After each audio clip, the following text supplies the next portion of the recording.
But there they're going to take the field. And let's check out Will Porter's lineup, or Robin's lineup. For our guys, there you see Gordon Beckham, Connor Gillespie, and Jose Abreu, the top three. Middle three of Dunn, Viciato, and Ramirez. And the lower third of Diaza, Tyler Flowers, and Moises Sierra. And the Astro Kia defense setup. In left, Hose, center Fowler. Good-looking young player. He's going to be a good one. In right, George Springer. Around the horn, Matt Dominguez, another good-looking young player. Jonathan Villar, the shortstop. Altuve, he's a good-looking young player, just 23 years old. Guzman, and a battery of a really good-looking catcher, Jason Castro, and Colin McHugh, the pitcher.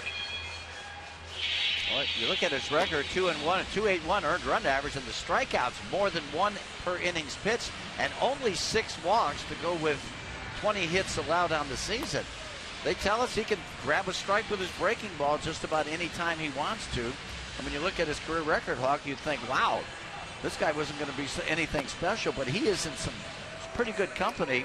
In his first start against the Seattle Mariners, he struck out 12 guys in 6 2/3 innings, and that is matched only by J.R. Richards and Randy Johnson in their first start for the Astros. So that's not too shabby, pretty good company, and if he can keep that up, well, he'd probably be in the Hall of Fame. Let's check out the men in blue tonight. Behind the plate, Mark Carlson, the crew chief, Ted Barrett at first base, DJ Rayburn in second, and a good-looking young umpire over third, Will Little. We've seen him a couple of times, and he is really looked like he knows what he's doing behind that plate, calling balls and strikes. But we're getting set for baseball. Before we show you our picks to click, you at home select yours. As they obviously have the roof open here, as I mentioned, the weather's just been sensational. Here's Beckham. Gordon comes in hitting it. 266, 3 homers. He's driven in 7.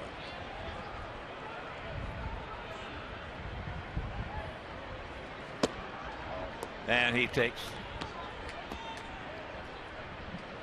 ball 1. Sox come in hitting at 260 as a team with a 4.74 team ERA. And they tell us McHugh, what's turned him around is he's pitching backwards now from the norm. And that means what we explain. Well, you pointed out very numerous times, Hawk, that Catfish Hunter was the first guy to do that. In fastball counts, he's throwing breaking balls. That pitch fouled off to our right. And in breaking ball counts, he's throwing his fastball. So that confuses the hitter, who's used to the old standard. Back when we played, it was always 2-0 fastball, 3-1, hit it if you can. That's it. Almost 100% of the time. So he gets him, and that's out number 1. Good pitch right there. But more like a slider. Down in the way, great location.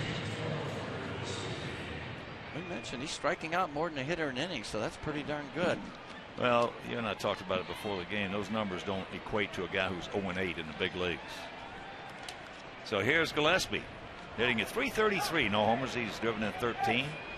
We mentioned we had the off day yesterday, and on Wednesday is there's just a softly hit ground ball. VR on the move, makes the throw. Good play. Nice play. He was pulled way up the middle, and there was a little bit of a jam shot. He surrounds it. He comes around the ball and makes a very accurate, strong throw to get Gillespie, who was hustling down the line. Nice job.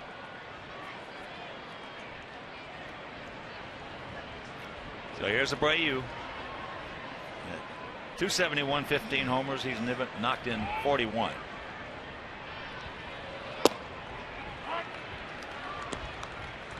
And even yesterday, guys were still talking about that home run he hit and how fast it left the ballpark, like it was shot out of a cannon.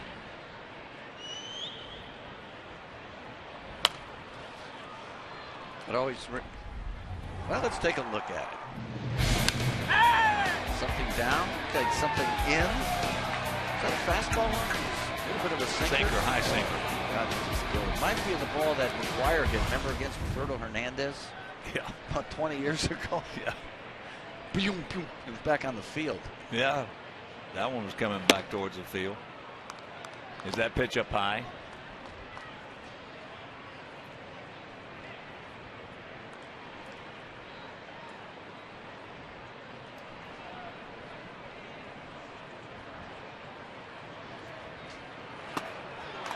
Got him.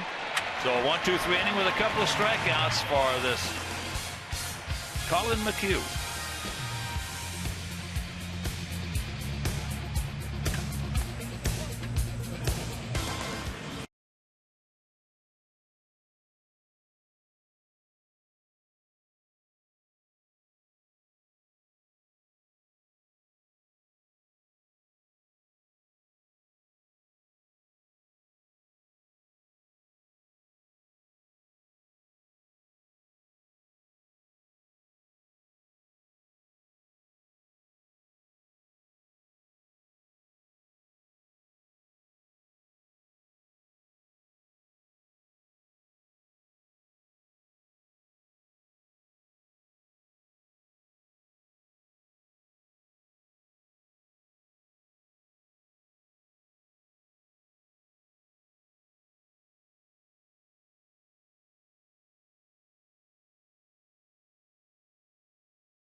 Lineup for his Houston Astros. Altuve hitting at .298 will lead it off. He'll be followed by Springer, then Fowler. Middle third of Castro, Dominguez, Guzman. Lower third of Chris Carter, former Sox farmhand, AT HOUs, and Jonathan Villar, switch hitting shortstop. And the Kia defensive setup for Robin Viciedo, Diaz, and Sierra from left to right. Around the horn, Gillespie, Ramirez, Beckham, Dunn, and a battery of Flowers. In our 25-year-old southpaw, the Lexus pitcher, pursuing perfection starting pitcher, is Jose Quintana. Well, you got to like Jose's numbers. 49 innings pitched, just 47 hits, allowed 13 walks. He's had good control with the 40 strikeouts. Changes speeds nicely. Hopefully he'll do the same tonight.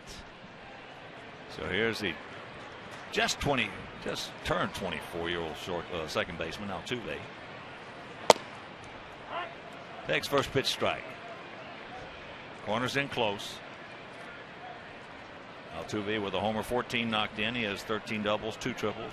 You want to keep him off the bases. He has 13 stolen bases in 16 attempts. Down to Gillespie. High throw, but we got a big man over there, 1 out.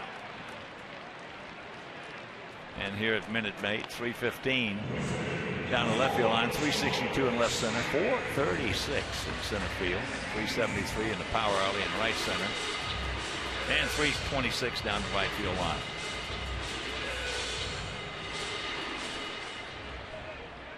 Here's Springer, another 24-year-old.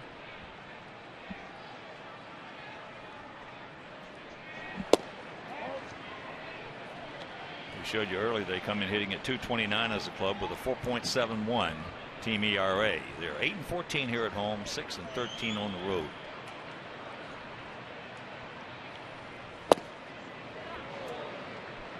You know, 229. Look at that batting average, and then you think they struck out a ton also.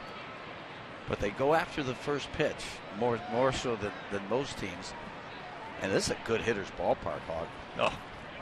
Wow. Oh. Fast infield, ball carries. This is an awesome hitting ballpark. Well, you know, the thing is, you don't have to wrap that bat around your head and swing hard every pitch. If you choke up a little, you can fill the ballpark full of line drives and get a lot more hits than what these guys are doing right now.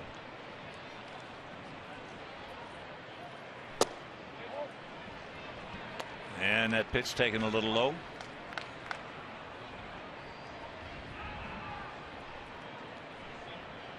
Yes, sometimes it's hard to get that through to young hitters, especially strong hitters who have made their way to the big leagues.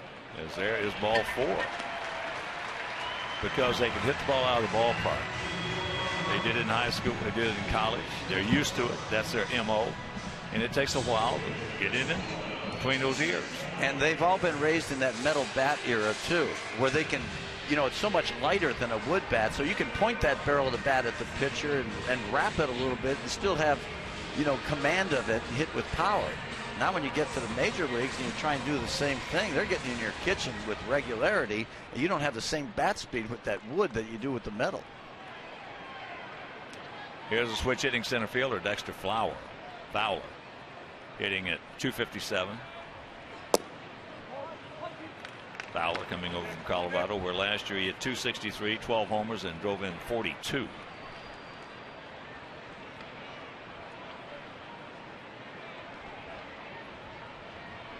Great talent, never really has put it together.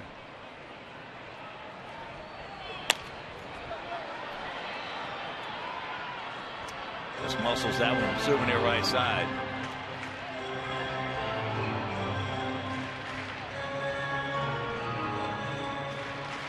Yeah, this for a right-handed hitter, this is just, I think, as good a park as there is in baseball. Oh, yeah. I mean, yeah. you can, nothing to get a ball out of here to right center field.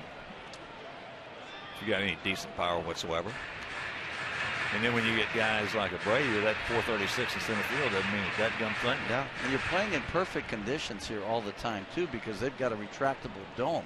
We've got a perfect night for baseball tonight. It's great to hit tonight, but when you close the dome, you know it's perfect also. Long set. Ate him up right there.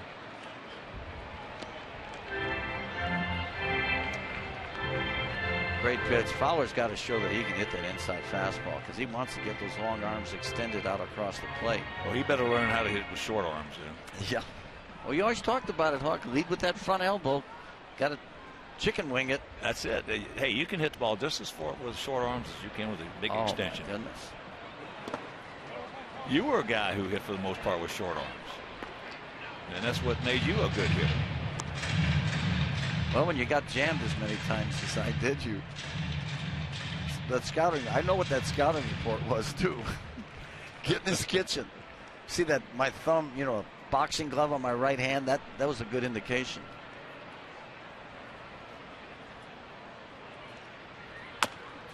Chops that one foul.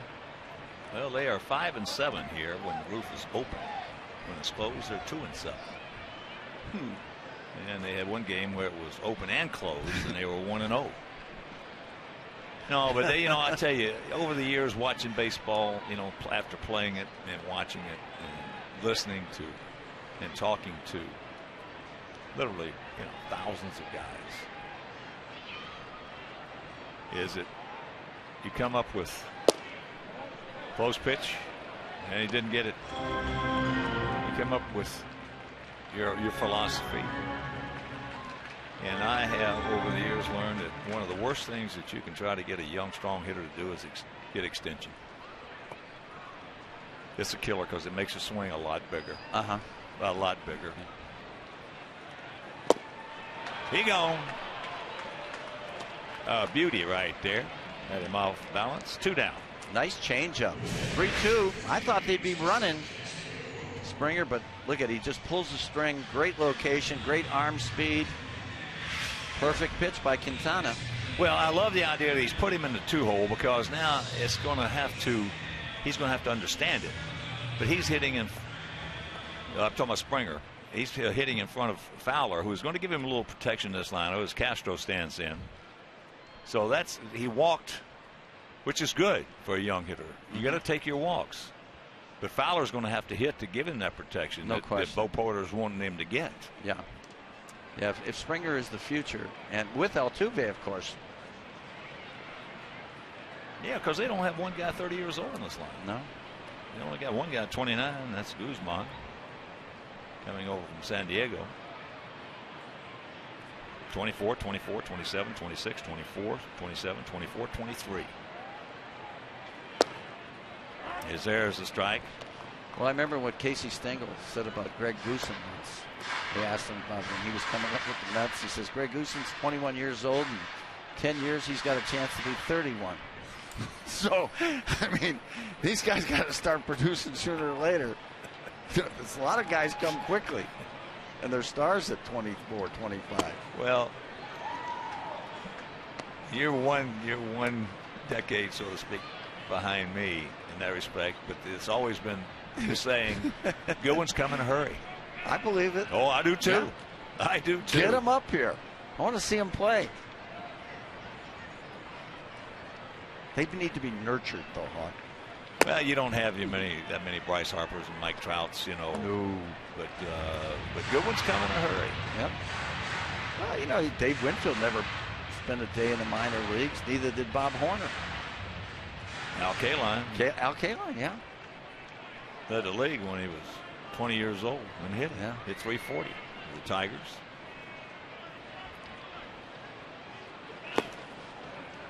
Al looks like he could still play right now, couldn't he? My goodness. Oh, he looks knock on wood. He looks just terrific. One of my all-time idols right there. I told people this. They say you talk about Kaline a lot when you play the Tigers, and justifiably so. I mean, this guy was a Hall of Famer. And I learned more about how to compete at the major league level watching him play and playing against him than I did from any coach I ever had. Wow. Never knocked down Kaline. That was the word, boy. You go through the meetings, you go through all those hitters. When you get to Kaline, don't knock him down. Don't mess with, don't pee off him. Isn't it amazing? Because you were going to pay. He's going to play a line drive off your head. It's just amazing. And when you got a reputation like that, that's real good. And on the other hand, if they know you're afraid of that ball, they're going to keep knocking you down. So fake it. That's what you got to do. A lot of them like that. We can't mention the names over there, but a lot of them, when you go in the meeting, knock them down, they're done. They're gone. Woo! He gone. Couple of strikeouts for our guy. No score after one.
At Durham, Sale went 4 innings, giving up 1 hit. That was an infield hit.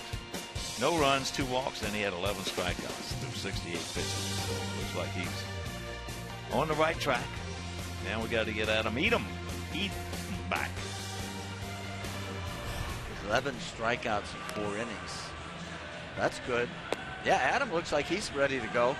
Boy, I got a chance to meet him last winter, Hawk, at the first of all fantasy camp when he came in with a bunch of guys with Jose Abreu and stuff, and he made an impression on me immediately. Just his demeanor. I said, this guy's going to play in the big leagues this year, and he's going to play very well. And it furthered that at Sox Fest when we got a chance to spend even more time with Adam. So he's a catalyst, and he's just going to be an outstanding player. And I think he's that capability of being a leader for the future for this ball club. Well, he's 2 for 4 in that game with a stolen base, and as you just mentioned, the key word. I mean, Abreu has been great. We've had Alexei has been great. Cauliflower's been great. Hank's been great. Catalyst on this ball club, make no mistake about it, is Adam Eaton. So here's Adam Dunn, hitting a .243, 5 homers. He's driven in 12. Adam, once again, showing his team camaraderie, so to speak. Yesterday, an off day here. He had about 10 of us out to his home club, and it is just a sensational venue for golf. Carlton Woods. It's about 45 minutes from here at the Woodlands. Magnificent golf course. Not a blade of grass out of place. Wimpy, they would not have let you go more than 9. Well, I'm talking about Chief, Mark Salas, and Darrell Boston. If they was out there, there's a lot of blades out of line right now. I can guarantee you that. They probably have to close the course today. You're all right. I tell you, we had some fun. I mean, it was really a lot of fun. A magnificent golf course. They have the shift on for him. Altuve out there in short right field. Yeah, you just reminded me of when I was at the Harvard of the Southwest, the University of Houston, when our golf team won 14 consecutive NCAA championships. And they used to go out there in their little cardigan sweaters and stuff, button downs, and play 18 holes of champions. Well, we were out there for 2-a-day football practices. Yeah, a little bit of a difference. Oh, there. sure. Yeah, 2-a-days on this heat down here. No fun. We hated those guys. Of course, for a lot of you who are watching our telecast tonight, Steve Stone, my partner, is not going to be here this weekend. My former partner of 10 years, Tom Paciorek, is sitting in for the weekend, and he was a terrific baseball player. There's ball 4 for the big man. Leadoff walk. Also, Wimpy was an All-American football player, defensive back at the University of Houston. He was drafted in the 7th round by the Miami Dolphins. Thank God they made us an offer we could refuse. I don't think I'd be with us here today, Hawk. So here's Viciato.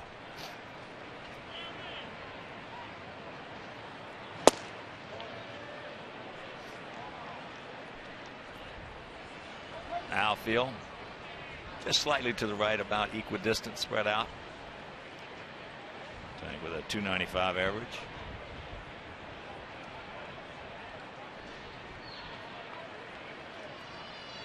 Breaking ball. As Wimpy told you earlier, they tell us he'll throw it at any time, any count, any situation. And obviously he's been getting it over, coming in with the numbers he's put up. Opponents hitting just .211, 25 2/3 innings, just 20 hits, 27 strikeouts, and only 6 walks.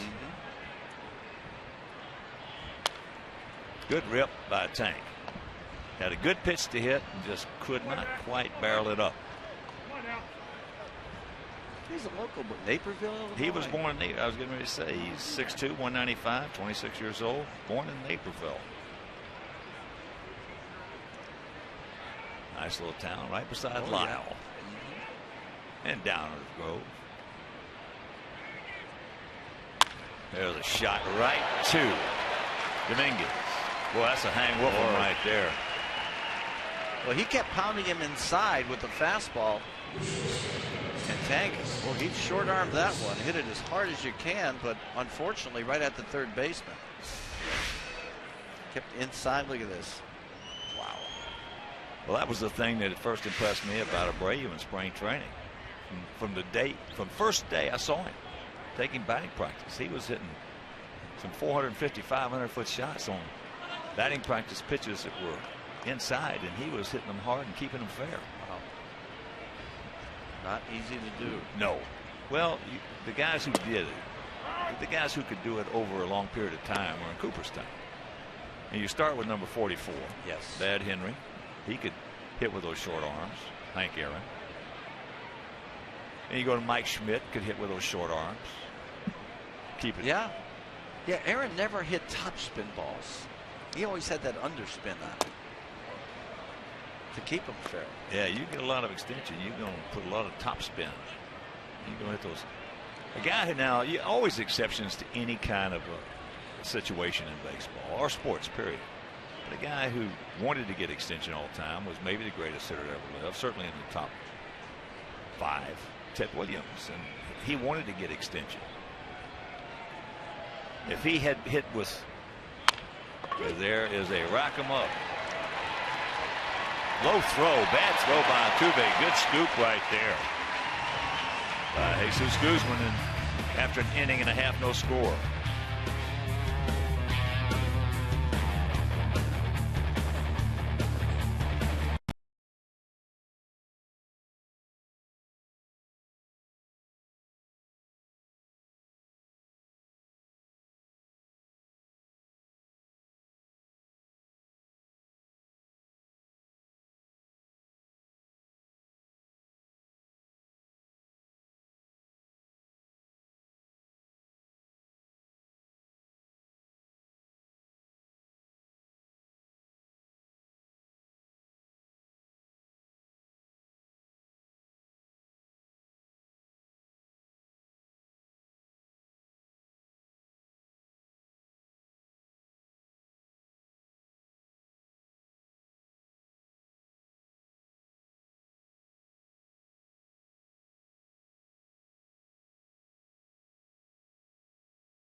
Time later in the ball game, brought to you by all the good folks at Miller Lite.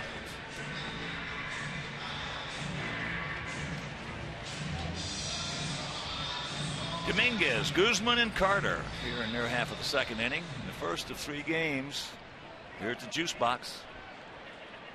And then Monday, Tuesday, and Wednesday we will be in Kansas City before returning home with the Yankees for 4. Make your plans to be with us. That'll be on the 22nd, 3rd, 4th, and 5th against the Yankees, and then Cleveland and San Diego. So a 10-game homestand coming up. Hopefully we'll have Adam Eaton back. We'll have Sale back in that starting rotation. And we all missed Abasil Garcia. Well, if we had those 2 guys in there, Wimpy, we would be right. We'd be right there. I agree.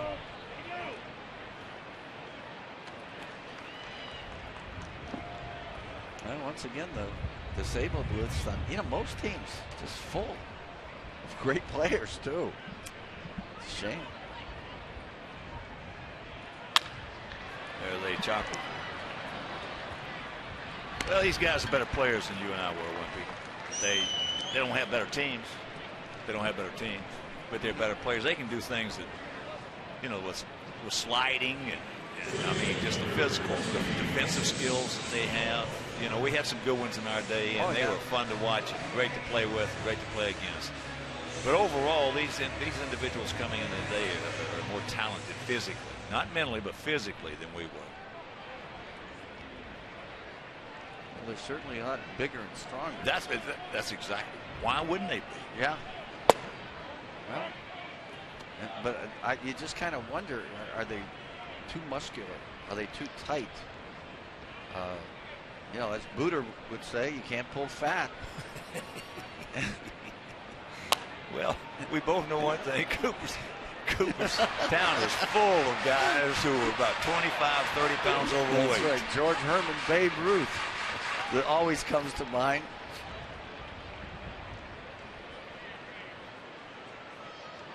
There's no Arnold Schwarzeneggers in the Hall. Well, it's just scary what's going on with these pitchers. Yeah. And I saw something yesterday, I believe it was. I could not believe it. I almost fell out of the bed.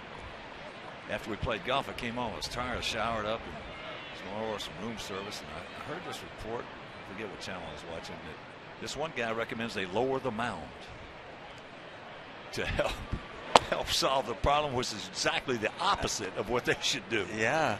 Exactly the opposite. You lower the mound, you're going to really have some bad shoulders and some bad elbows. So those guys trying to put spin on a curveball and keep a slider going down instead of around it. Well, they already did that, remember? What was it, 68?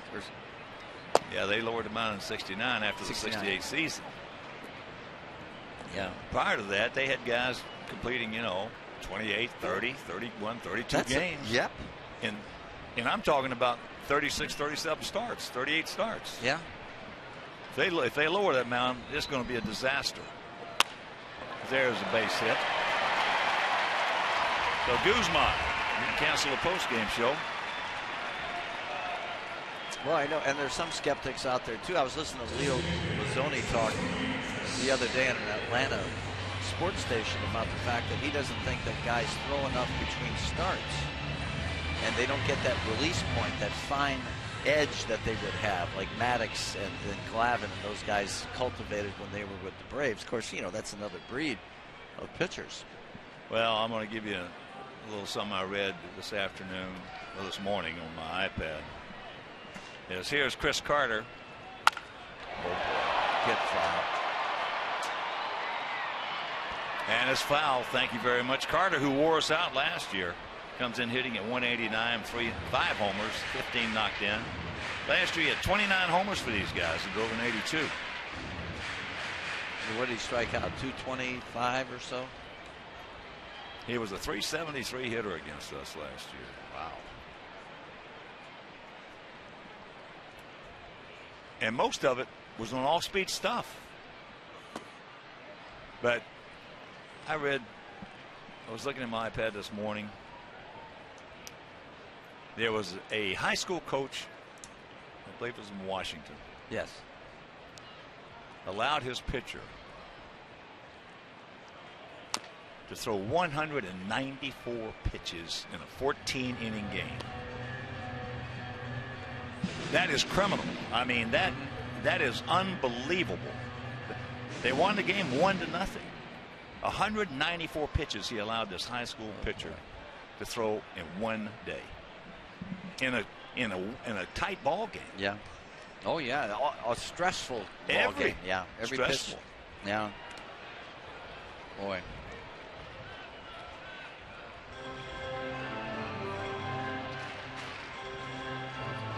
Well, it looks good on a coach's resume. Well, I guess. I don't know. I wish I could tell you what I'd like to see him do to him. I know. That's unbelievable. But the point being is that that's where they've got to start it. Just checking up these surgeries they're having on the elbows and the shoulders. They got to start it at the pee-wee level and at the high school level and at the college level, where these coaches cannot abuse those kids. Yeah. Because the good ones are going to get abused, and you and I know it. Yeah. He gone.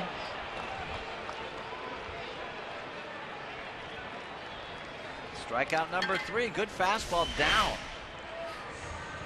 Down and away. Quintana, that was 93, but you watch the reaction of the hitters to a lot of his fastballs, and it looks like it's a little quicker to the eye. He might add 6 inches to a foot on that fastball.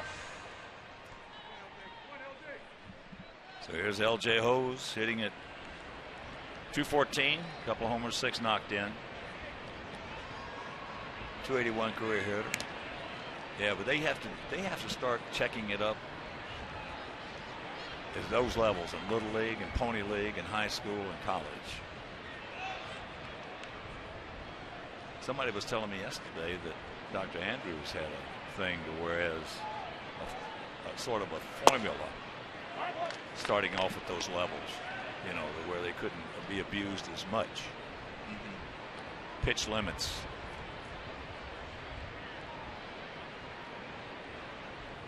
Yeah, I think Leo was pointing to the fact that he'd like to see him throw non-stressful throwing. You know, just to find your release point, and you know, throwing 50, 60, maybe 70% max. Look at this. There's a Baltimore chop over the head of Gillespie. So that's going to be a double.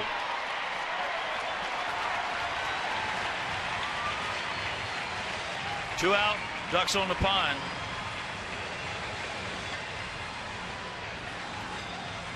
That looked like it hit concrete. Take a look, just a chop right in the batter's box. Boink. Well, that's hard to do right there. Well, great hustle by Alexi. That goes hand in hand with Jose Quintana's luck. If he didn't have any bad luck, he wouldn't have any good luck at all. I mean, any luck at all. So here's VR. Connor, aware of the possibility of a bunt. He's even with the bag off the line at third, and Adam the same at first.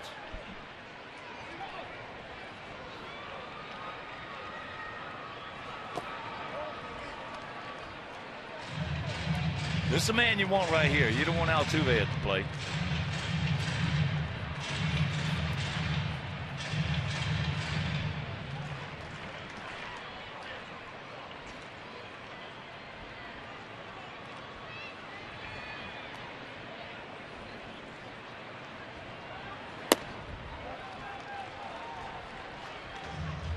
Two and 0.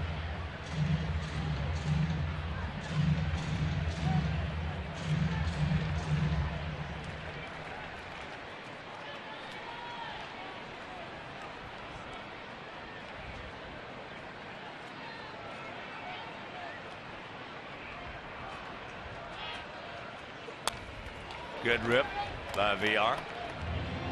Jonathan hitting at 220.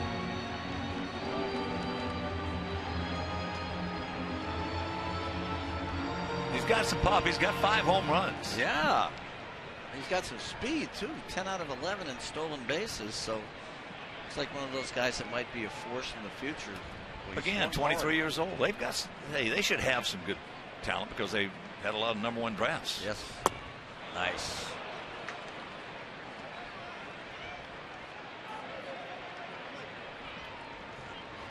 Ooh, I'd throw that one again. Young lad from Naperville. Colin McHugh. He's in good form tonight,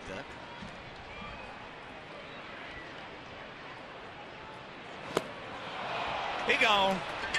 Another strikeout. A big strikeout this time. That's his 4th. They strand a pair, and we'll go to the 3rd. No score.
23rd for Ladies Night. Ladies will receive specially priced tickets starting at $20 for lower level seats. And activities include pregame Zumba whipping. Zumba, my favorite. Makeovers and massages. So get your tickets by visiting whitesox.com/ladies. I can't remember the last time I went to Zumba. Me either. It's been a while. That's Friday, May 23rd. Here's Diaza. He'll be followed by Flowers and Sierra. Colin McHugh turns it over, sinks it low and away. One thing about McHugh, everything's moving. Nothing's straight in his arsenal. Looks like it. Yeah.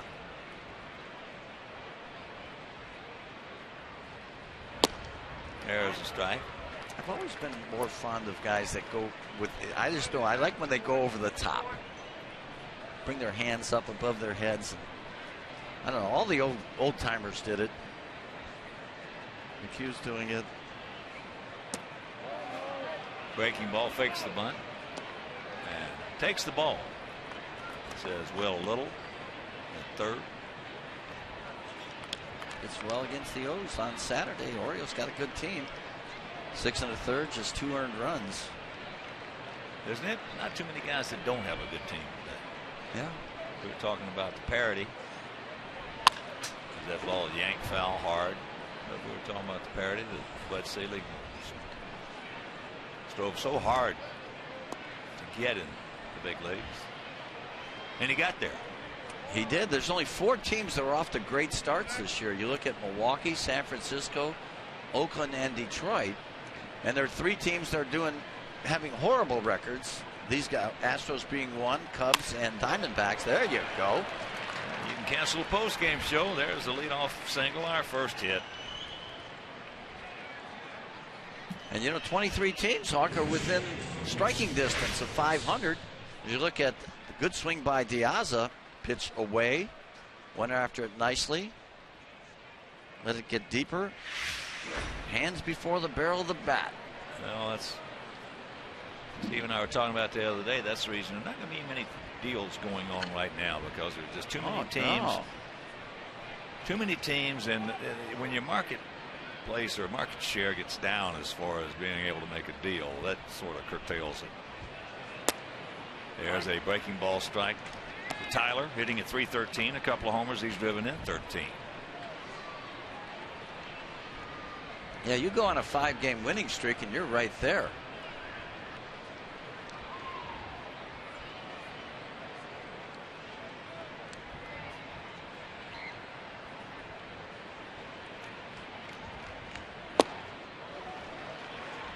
Oh, and 2 the count. Boy, he made that fastball look a lot quicker to Tyler's eye by throwing that slow curveball. I mean, he's throwing everything from about 71 to 91 with movement. Right there, coming in hard on his hands.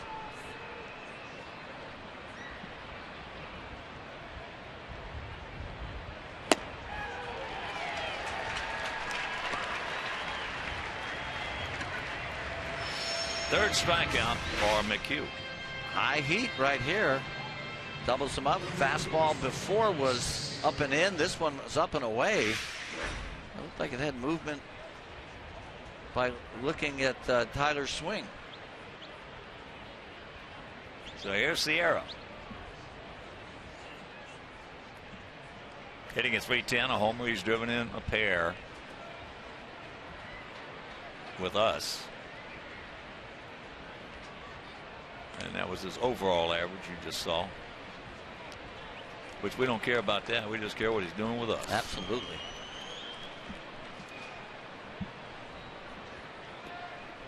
And actually, outside of that one ball that he misplayed, although it was windy, the ball still should have been caught. He's played pretty good out there in right field. And the reason being, he can stop guys from going from first to third. He's got some kind of arm, doesn't he? Woo. He's got a gun.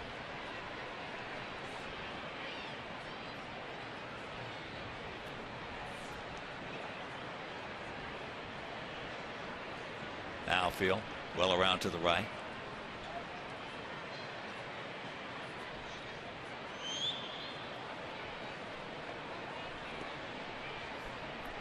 Diaz is 3 for 6 in stolen bases so far this year. Q keeping him close.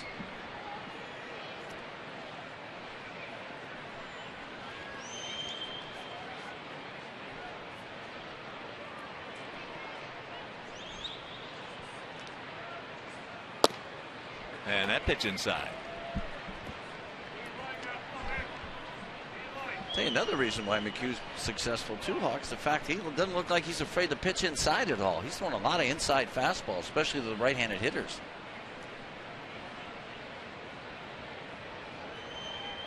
Pitch inside, you can pitch.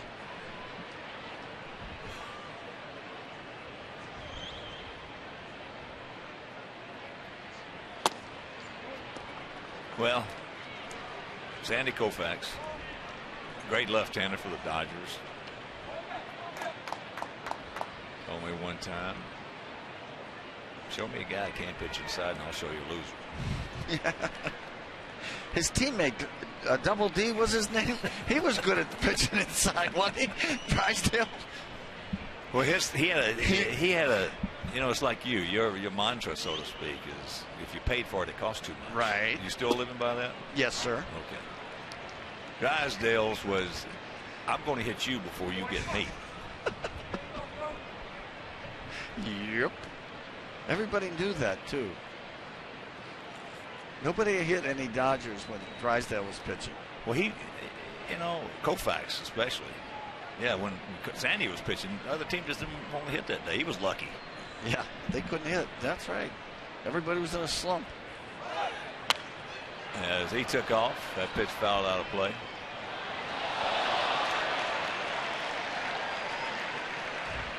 How about Koufax? What is he, 27-3, 25-3, something like that the year he retired? I don't remember exactly what he was. I know we played golf together that winter, and he told me, he said he was done. He said, if I pitch another year, I'll be crippled for the rest of my life.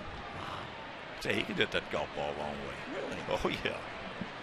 I know he used to put 2 tubes of that capsule in on, and you can't put a little bit on your arm and see how hot it gets. He put 2 tubes on it in order to pitch a game. Yeah, there were a lot of guys. There he goes again. The pitch fouled back. A lot of guys in that time frame that used it. And I was talking with Herm Schneider about it. He said nobody uses it today. Nobody uses it. Wow. Baby Hawk tells us that Koufax was 27-9. How'd he lose 9 games? No wonder he quit. Yeah, that capsule and stuff though really is put a little bit of that on, and I mean that's for days. Well, the reason he quit because the ERA jumped up to 1.17. There you go. He'd make a little money today, don't you think? Today's market. Well, he'd be a partner to somebody. Remember when he and Drysdale were holding out for what, a couple $100,000 each? Yep. Mr. O'Malley wouldn't give it to him.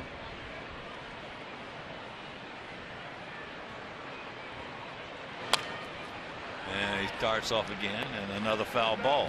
Yeah, the Dodgers for years, boy, they had pitching. I believe it was in 1966, the Dodgers played 162 games. They had 4 guys that started 152 of them.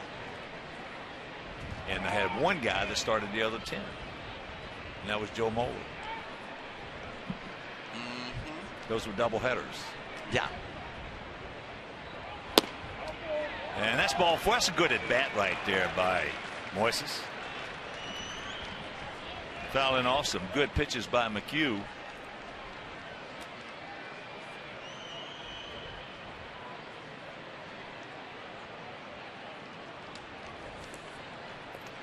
And that'll bring up Beckham, who had a tough at bat leading off the ball game. Struck out.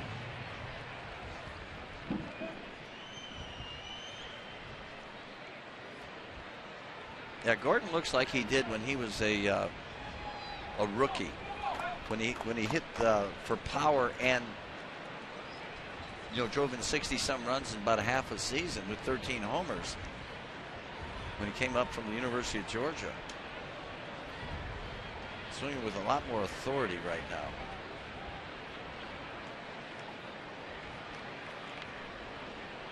1 out, 2 on.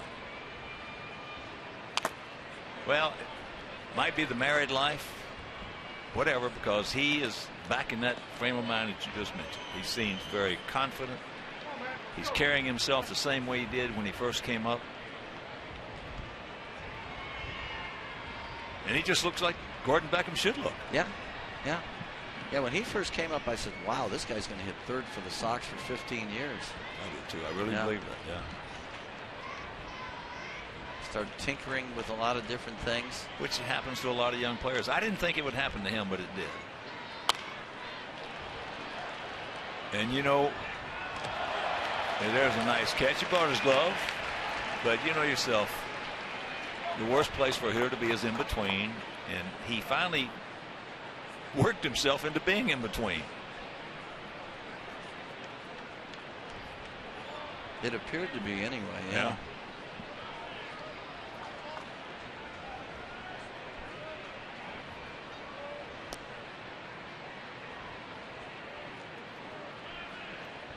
No, I just like the swings that he's taken now. It looks like he's not afraid to pull the ball like he did when he first came up.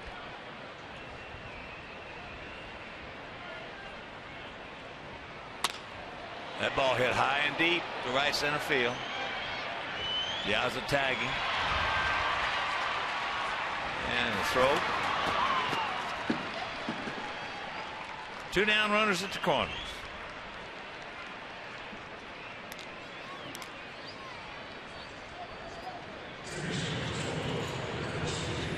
And that'll bring up Gillespie.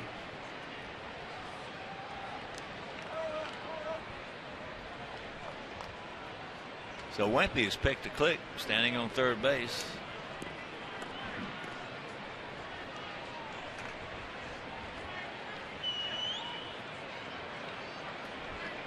Super Joe McEwing. I love the coaching staff that Sox have over here, Hawk. They got great personalities, great energy. Love to hang out with them. Although they don't like me hanging out with them. See, that's the difference. Well, at least you understand that. Remember, every time I come in the clubhouse, they go bzzz. Green fly, you know. Well, you know, it is what it is, Wempe. Can't change it. No. Connor, nice with the runners in scoring position. Good to jump out here. Always good to jump out in front of a young team, try and get them down early. And that's a real good point. It doesn't. There's a softly hit ground ball, and he pitches out of the, first and second, 1 out jam. Still no score.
Eaton had to say earlier today. I feel pretty good today. I felt pretty good yesterday. So, like I said, kind of game speed is really when you'll test that out. And once it's good to go, it's good to go. And we'll continue treatment, but we'll definitely do it out on the field. Do you think these games will give you a better idea where you stand possibly? Oh, for sure, yes. Like I said, game speed is a lot different than just running in the outfield.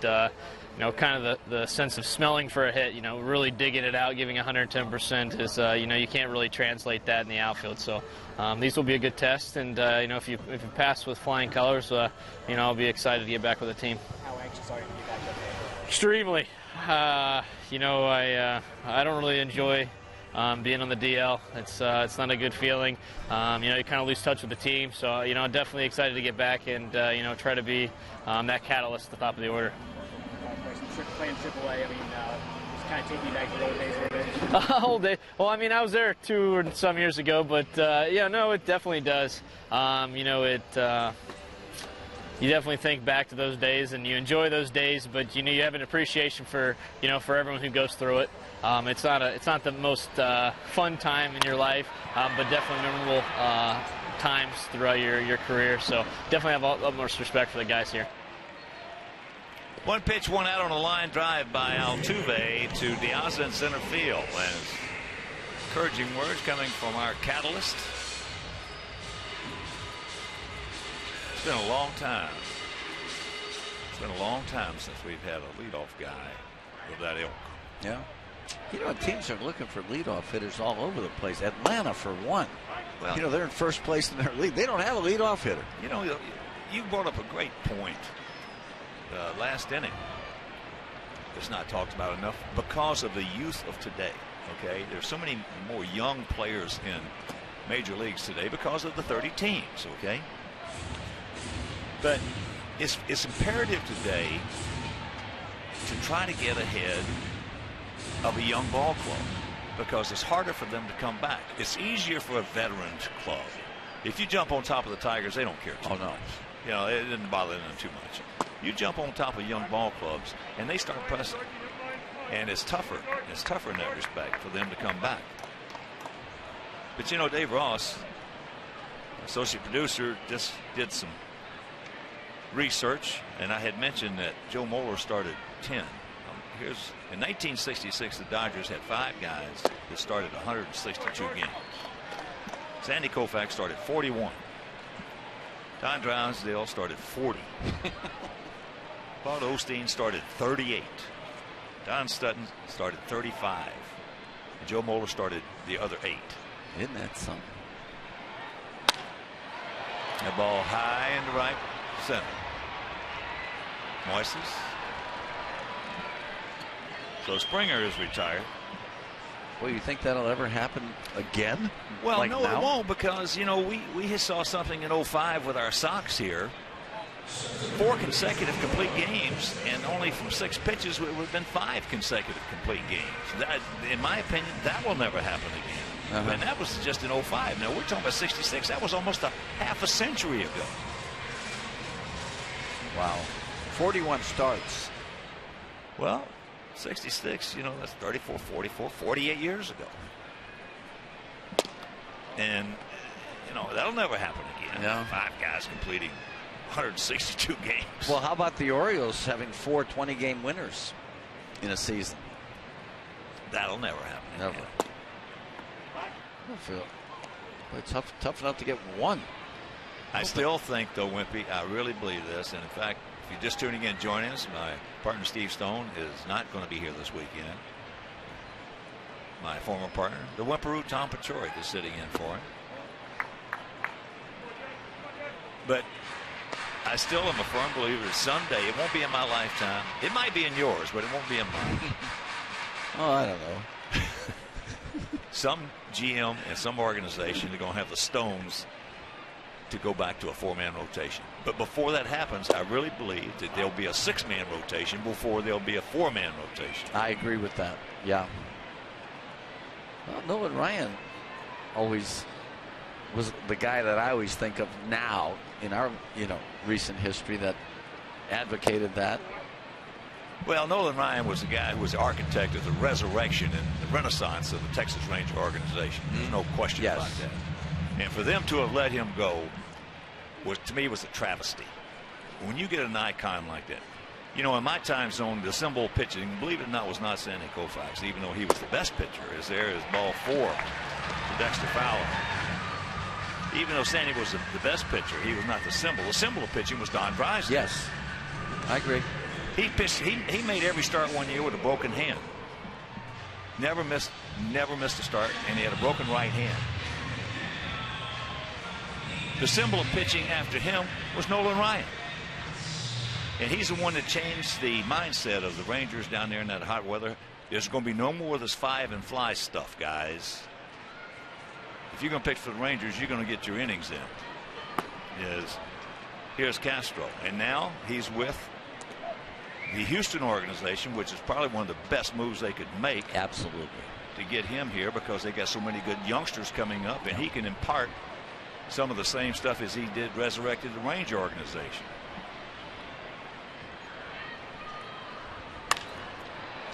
Yeah, you're right, Hawk. It is hard to believe that the Rangers would part ways with Nolan Ryan. It's absolutely, I'll tell you when I blame the owner, it's absolutely unconscionable that they would let an icon like that go. Yeah. You can't do it. No. It's like Bay Hill and Orlando saying, Arnold, we don't want you anymore. Back Memorial in Columbus saying, Jack, okay. Pack it up and leave, buddy. Take a hike. Yeah. Bobby Jones at Augusta. Hey, right. Bobby, we don't need your services anymore.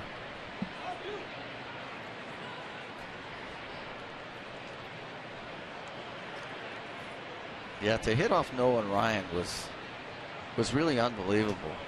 Well, when I hit off of him, he was different. He was a baby. That pitch out of play. He was a one-pitch pitcher. Couldn't get a curveball over. I mean, he threw 4 or 5. Sure he did. But, you know, hitters don't care about that if you're just a one-pitch pitcher. So he wasn't that effective. But all of a sudden, halfway through his career, when he started getting that curveball over, forget it. Oh, he had one of the great curveballs. You could hear it. Yeah, it was wicked. He had no chance on that one. Well, he had 2 unhittable pitches then.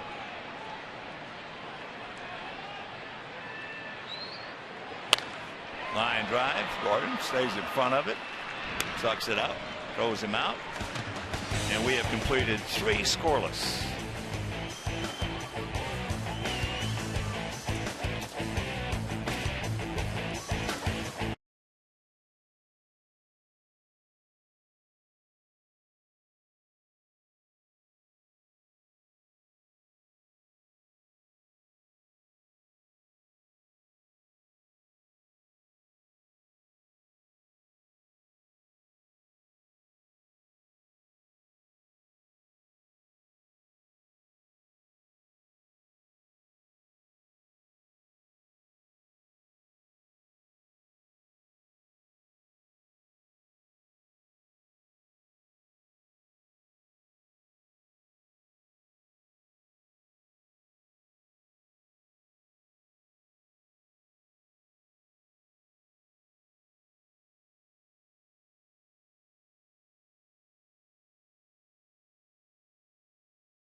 You to tweet your photo using hashtag Southside fan photo for a chance to have it shown on our broadcast later on in the game. Brought to you by AT&T. Now, what is a hashtag and a tweet?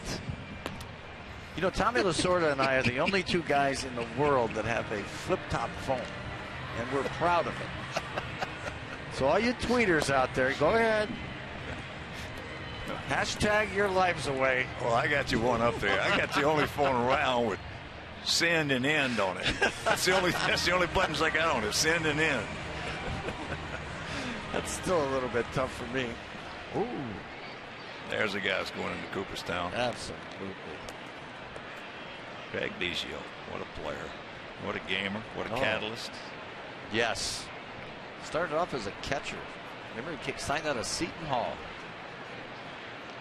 Here's Abreu, struck out his first trip.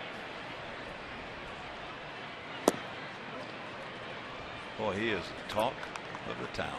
Every place we go, in Oakland, and answering questions about him all day today. Yesterday, a couple of terrific caddies that we had out there were talking and asking about Abreu.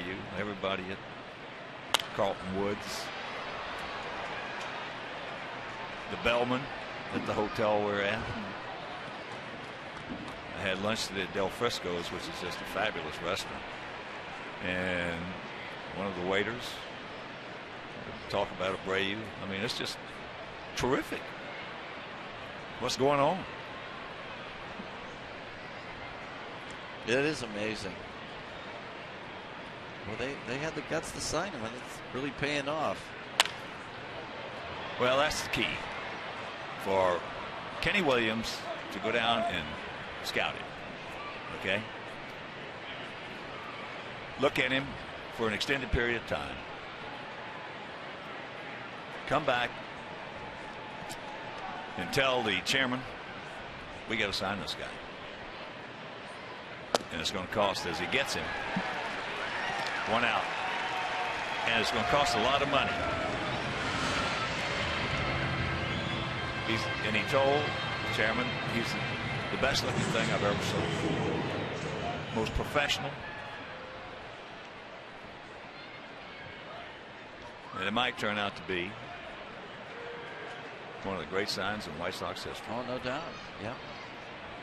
Well, certainly, you know, not making the kind of money a lot of overpaid guys are throughout the league. And Houston was right in the hunt too. Houston jumped right in there, as there were 4 or 5 teams that were $60 million or more, a little above it, but the White Sox topped them all.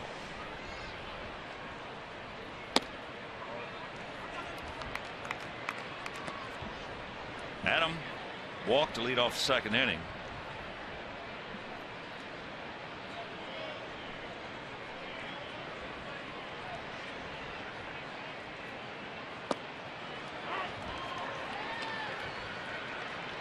Drop in curveball. You'll throw 93 and then they'll drop the 72 on you. So there's a big range of velocity you got to deal with when you're facing McHugh. Well, you know, with the Cubans that are living here now and former major league players, what's happening is they have communication with the guys who are in Cuba who are looking to defect. And as that is popped up,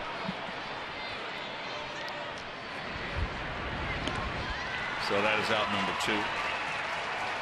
So what the process is, they will let them know when they're coming, and all of a sudden they're there to take them in because they don't have any money, they don't have any clothes, they don't have anything. They have to help them out, house them, give them some money, take care of them. And one of them, when they were talking about Abreu before he defected, a dear friend of mine named Tony Perez was involved in that process. Former great first baseman for Cincinnati. And they asked him, what about Abreu? And he said, well, Abreu, if you get him, it's like putting another Albert Pujols right in the middle of your line. Oh, my. Tony knows. Tony. He knows. Tony and Patuca, 2 of the greatest people I ever met. Yeah. A wonderful lovely guy. wife. Hall of Famer. Eduardo, their son, is just a terrific. Young. Yeah, nice guy. Great young man. Yes, he is.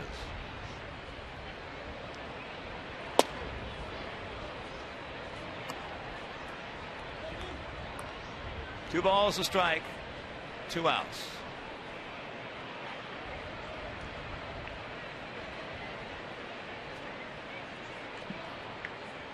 Tag line very hard to Mingus at third. And you can, Wimpy brought it up earlier, you can tell that fastball at 91 and 92, the way he's setting it up looks like it's 97 or 98. Yeah. Yeah, they're just not on it. They're late. Like right there. And that one at 92.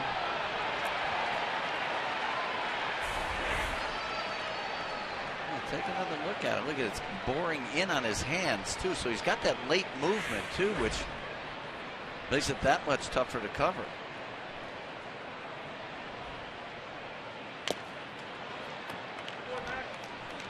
He's throwing that fastball up, too. Well, he's had 3 good pitches to hit in the sequence and couldn't barrel it up. Yeah. That'll tell you about the life on that fastball. And the late movement.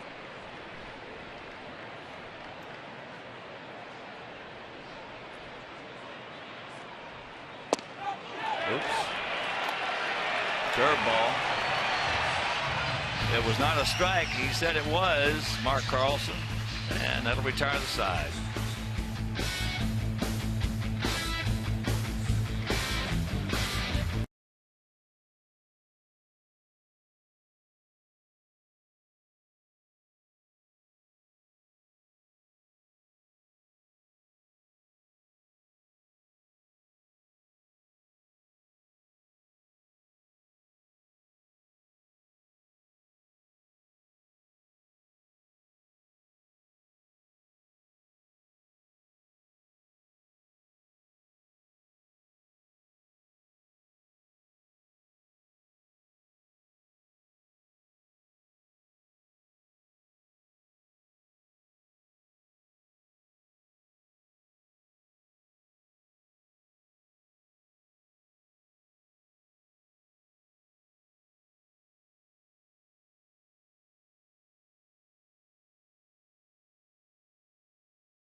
That was a single leading off the third by Diaz. They have 2 hits.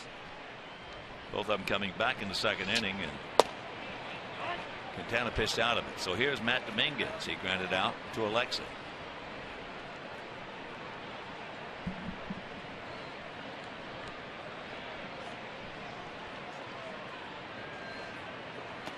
Checks it up.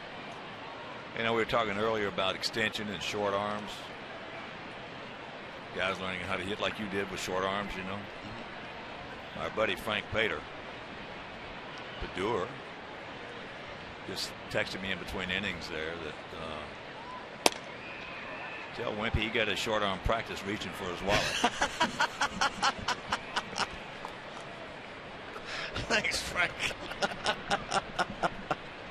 That's really good. I practiced a lot. Every time I open my wallet, the alarm goes off in the local police station. I tell you, Stoponi's not far behind you. I learned it all from Lasorda. He was the best, wasn't he? The best. America's guest. Well, you called Double D America's guest too, didn't you? No, Drysdale? not over Lasorda. Lasorda was AG1.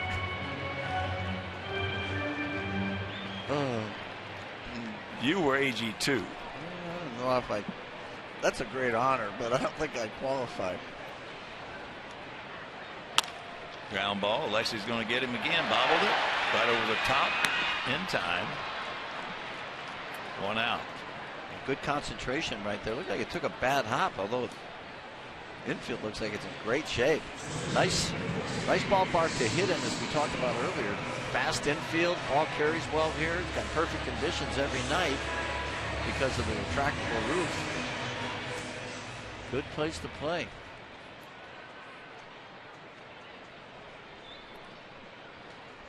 Guzman lined a single in the left field. Takes ball one.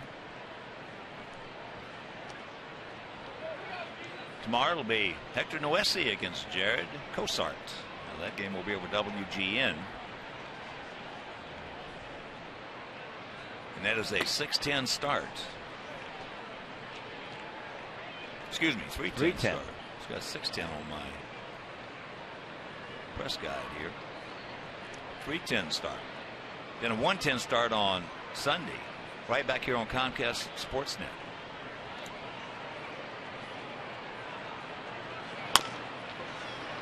Two hopper.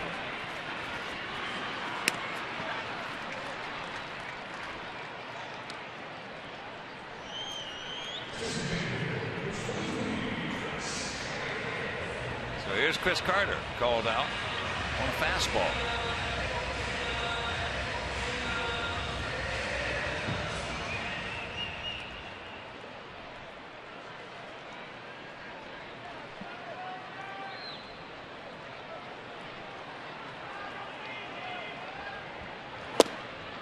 Goes through that one. Outfield spread out. Bit of a gap out there in left center. As Moises Sierra way over in the right center. Well, with the boundaries here, it looks like I'm looking out on just about every hitter, Hawk. They're giving them the lines and just trying to take away the gaps in this ballpark, which is what most teams are doing. Almost everywhere. Yeah, it just seems like that. And then, of course, you have all these different shifts. Well, that's the thing now that you're having. Oh, my. The shifts.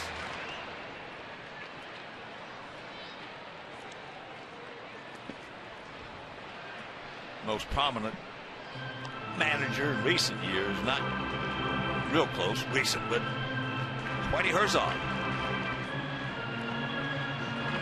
Whitey was not afraid to be out of the box, and he would put 4 outfielders out there against certain guys, leave one side of the infield completely vacant, especially with big power hitters.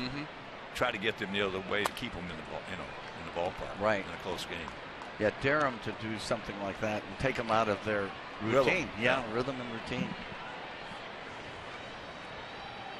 Whitey Herzog, what a great baseball guy, huh? You better believe, he's one of our treasures. Oh, yeah. That ball's hit very deep. Stay in here. He jumps. Can't hold on to it.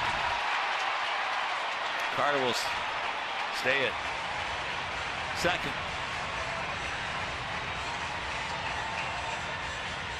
I thought he thumped that one up. Right at the 404 sign. Right at that corner in left center field. Most parts of this ballpark, it's going to be a homer. There you see Diaza getting back. Yeah. He had a chance to catch it. It would have been a good play.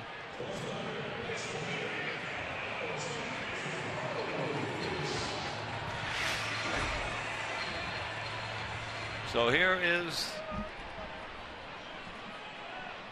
LJ Hose, who doubled.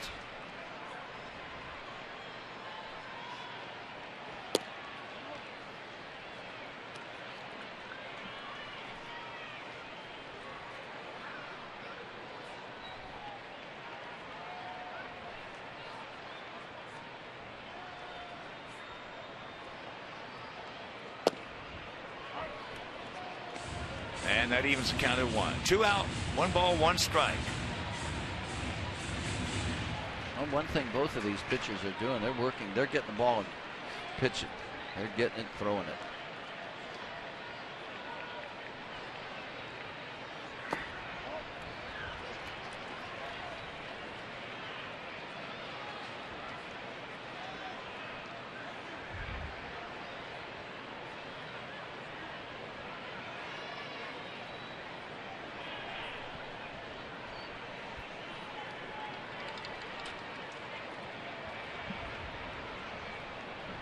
You look at this Minute Maid Park, and it's such a much better place to play baseball than that Astrodome. I know you played there.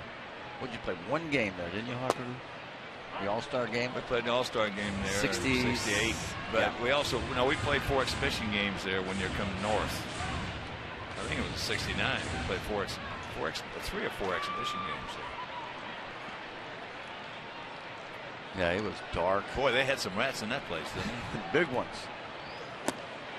Look like mongooses. As there he gone. So he picks up his 5th strikeout. And we're into the 5th.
You can follow the action with White Sox in-game live on csnchicago.com. Brought to you by Comcast Business Class. No score, 5th inning. We have 1 hit. They have 3 hits. It'll be Alexei, Diaza, and Flowers.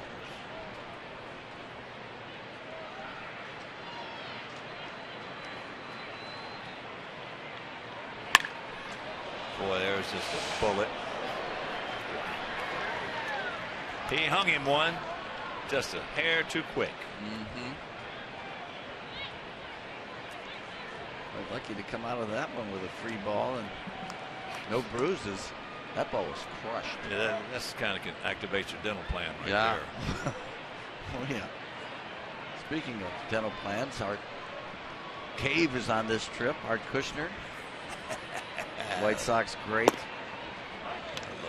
We all do. Who doesn't? Art.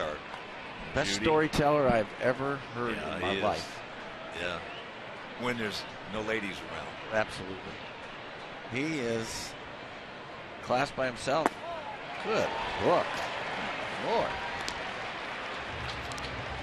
Well, that's a hammer right there. You know, he's throwing that 93-mile-an-hour fastball. I don't know how hard this one was, but it just working and working. 74. It doesn't even look like that. Boy, that's straight over the top. Nasty. It's like he just keeps working, too. Who is this guy? Well, no wonder. He's from Naperville. There you go. He did not go. Making ball down and in. Owner of the only hit we have. Well, he's got great mound presence. He's working quickly, throwing strikes. Getting that breaking ball over.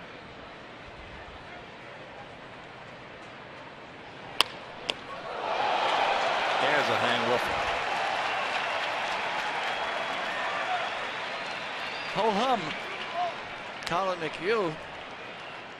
He's making every part of this game look easy, including fielding his position. Let's see.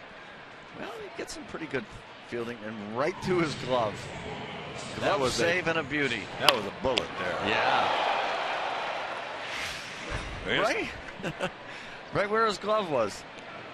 Here's Tyler. Tyler struck out. Well, the way he sets up on the mound is a lot like Jim Palmer. He does. He sure does. And the way he goes into his windup up over his head.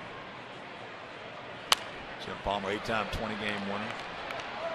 3-time Cy Young Award winner for Baltimore.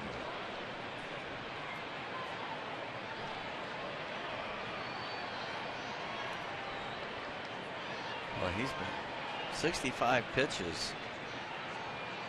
He's not wasting any. There's a pitch he could have got. Yes, sir. I'm surprised he didn't. He's been around the plate all night. Absolutely, yeah. When those guys are throwing like that, you usually get the benefit of the doubt.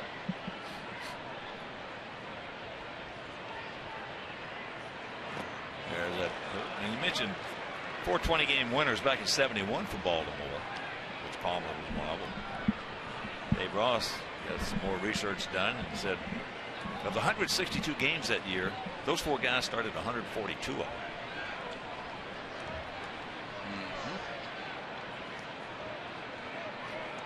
Dobson, McNally, Cuellar, Palmer. Yeah. Who was the other guys? You just named it. But yeah, but who was the 5th guy that started?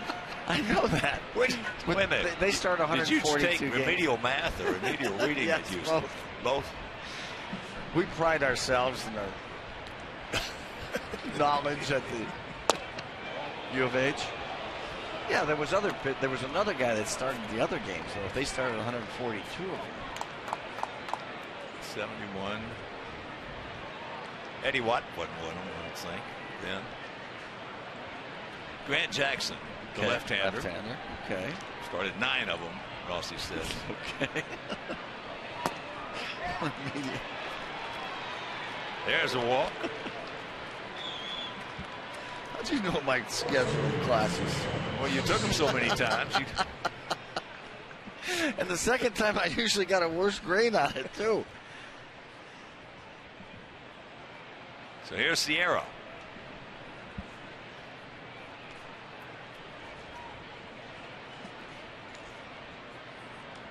He drew a walk with 2 out back in the 3rd inning.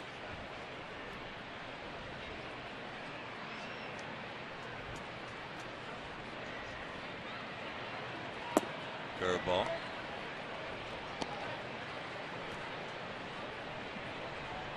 Could have gotten that one. Yeah, he could have.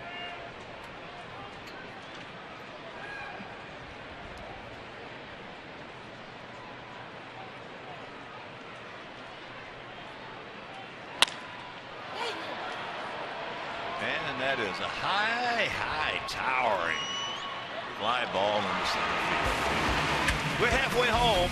Nobody has scored.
The fifth inning, both guys pitching well. Between them, they have 11 strikeouts and only given up 4 hits. They have 3, we have 1. They have 6 strikeouts. Quintana has 5. So here's VR. Switch hitting shortstop. Takes the bunt and takes the strike. Well, you see that a lot these days, though, don't you, Art? Double digits in strikeouts. Sometimes there's 20 in a game. There's double digits with each team. Well, they had one like that the other day. We were in Oakland, and the Braves were playing the Giants and staying at the same hotel. And after the game was over,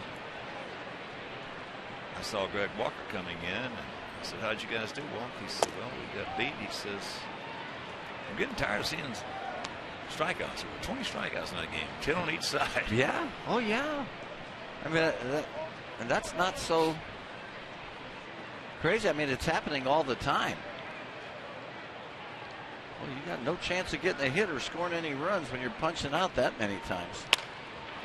And there is a soft single in the center by VR.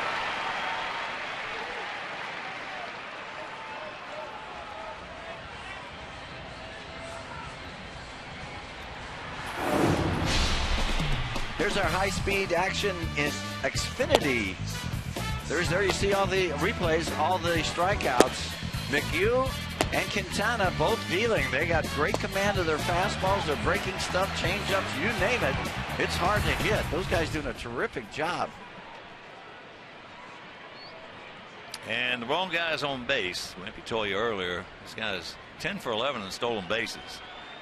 Houston with 31 stolen bases in 42 attempts.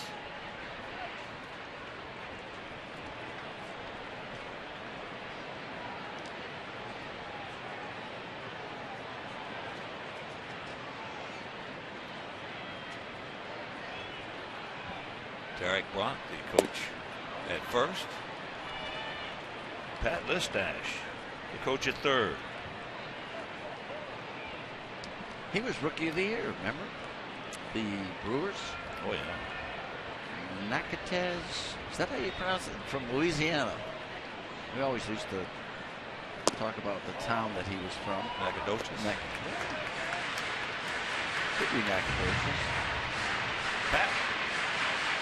He was AL Rookie of the Year in '92. He was a real good competitor. Oh, yeah. Good player.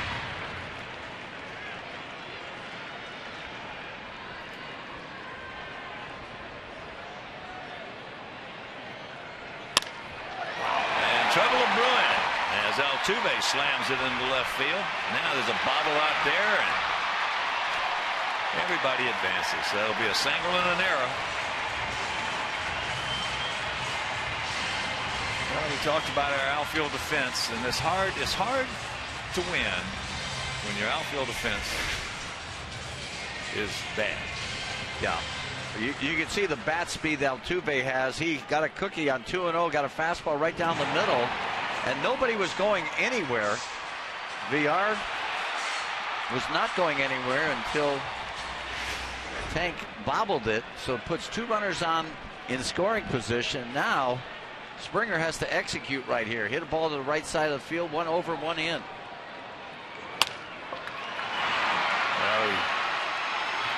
Did not have a good at bat in terms of getting the job done. He did get a run in, but especially on first pitch. Yeah.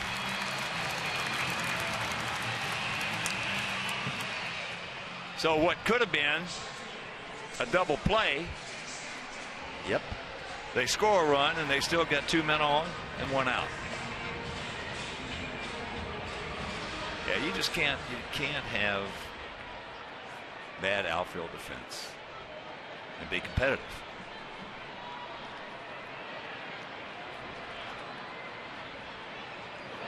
Well, especially on a play like that, there was no need to hurry or do anything because the ball was just hit too hard for him to go to another base to take third. It could have been a 6-4-3 double play with the runner still on base.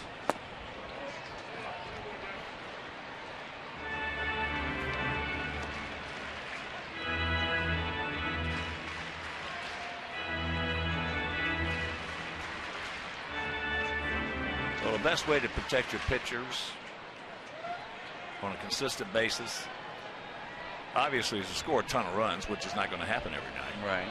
But the best way to protect them on a consistent basis is catch the baseball. That's the first rule in the game. Catch the baseball. Boy, there's a good play. Athletic play by Alexei. He has been so good. I'm telling you, counting the leather and the lumber, there's not a shortstop in baseball that can play with him this year. I agree. Every time I've seen him, he has been really strong offensively and defensively. Had some shortcomings last year, but this is great because Fowler is flying down that line. Well, we talked about it so much, Hawk, that you're not going to hit every day, you're not going to pitch every day, but you got to be able to play defense every day and run the bases every day. There's no excuse for it, really. And defense and base running have been our two Achilles heels so far this year, or else we're 200-500. If we had played just decent outfield defense and run the bases just decently, we'd probably be 3 or 4 over 500. Yeah, those are big.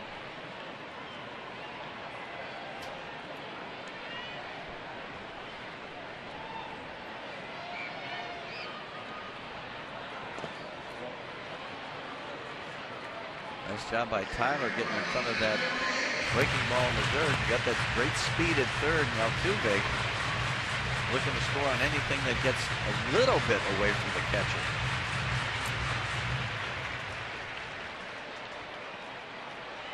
Castro has struck out and grounded to second. Grounded out hard. Beckham stayed with it, stayed in front of it.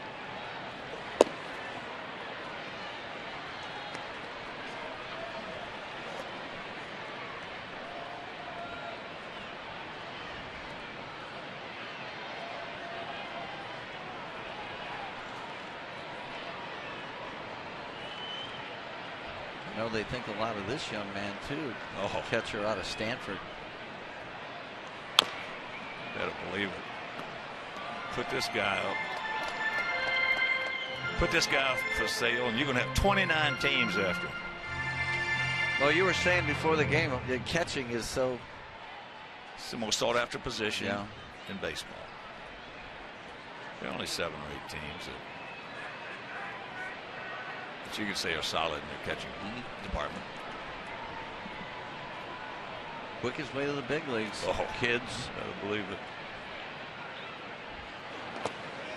Nice block by Tyler. And a full count. Castro. Castro last year had 276, 18 homers, knocked in 56.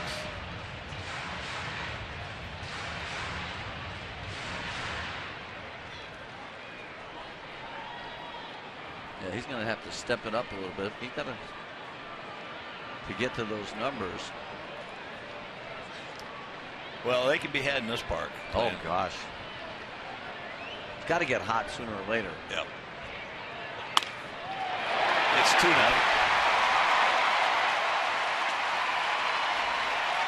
It's 2-0. And that little bobble out there in left field has cost us 2 runs. Yeah. Yeah, should be out of the inning. Boy, what a nice job of hitting, though, by Castro. My goodness, a little inside-out swing on 3 and 2. Boy, the ball just really jumps off the bat. Got that a little deeper. You see, when your head winds up on that back shoulder, the chin on the back shoulder, you know you've taken a good swing, and he sure did there. There's Matt Dominguez. Twice he has gone out to Alexei.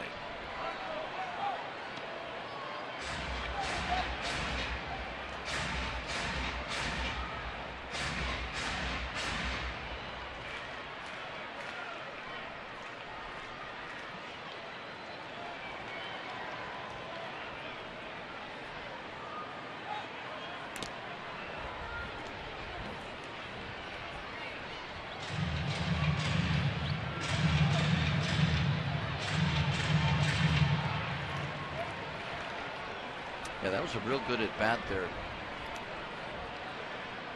by Castro. Didn't try and swing too hard actually on that 2-strike pitch. Went with it nicely. Got himself an RBI.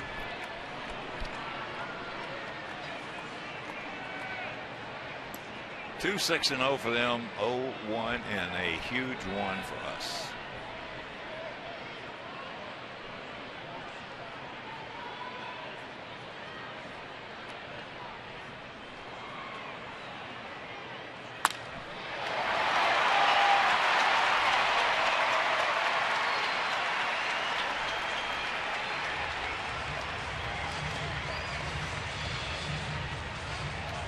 Sox fans, all season long, you score with Papa John's Pizza. When you score 5 or more runs, you get 50% off your entire online order at papajohns.com with the promo code SOX5 the following day. So better ingredients, better pizza, Papa John's. And here comes Coop. And this is one of the things, those errors today are more magnified than when you and I played. The pitch counts. He should have been out of this inning 10 minutes ago, 8 minutes ago, with a lot fewer pitches. Yep. With no runs.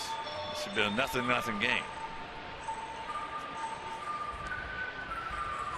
Yeah, and since the error, there's been a couple pitches that have been good pitches to hit. Yeah. Well, I mean, it's just, you know. Eventually that's going to happen.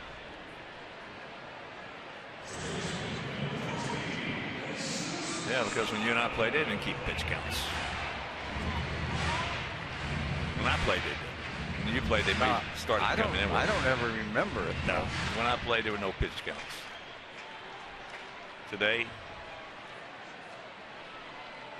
they are greatly magnified. So here's Guzman. He's 1 for 2.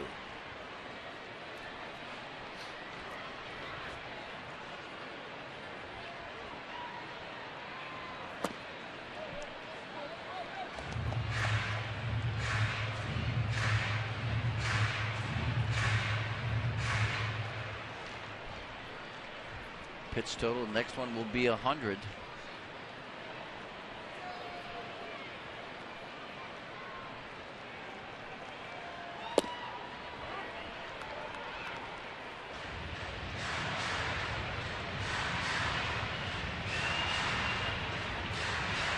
You see his pitches by inning, pretty consistent. I don't think he had that many, but it doesn't seem like he's thrown that many.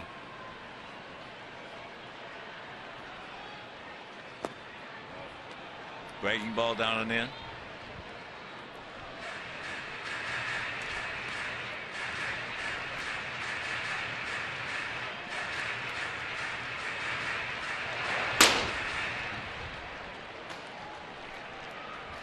There's Jake Meister, Trichka.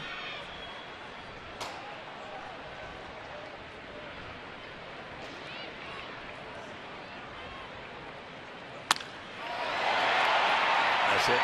Hard in the center field. But a huge error right there cost us a pair, and they lead it 2-0.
Friday, May 23rd. Come see our Sox take on the Yankees at 7:10 because all fans are invited to stay for a post-game fireworks show presented by Athletico Physical Therapy.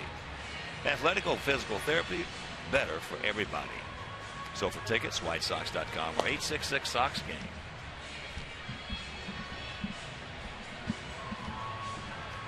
We got a tough customer out there on that mound who's been pitching well, and he's got a 2-run lead here at the top of the 6th inning. So it'll be Beckham, Gillespie, and Abreu. Yeah, not a whole lot of good swings taken off this guy tonight. Really mixing them up, different speeds. We talk about the variables, at least 20 miles an hour from his off-speed stuff to his fastball. Curveball. Yeah, when I watch a game on TV, I don't watch the ball. I watch the hitter. They'll tell you how the guy's throwing. They'll tell you what kind of stuff he's got. And besides that, out of your peripheral, so to speak, and just watching the whole thing, you can see if it's, a fastball or a curveball, as that's out of play. Yeah, he's thrown a few pitches right down the middle, too, and the Sox hitters have been late on the fastball. Pretty good indication. Reason, because of the fact he's getting his breaking stuff over.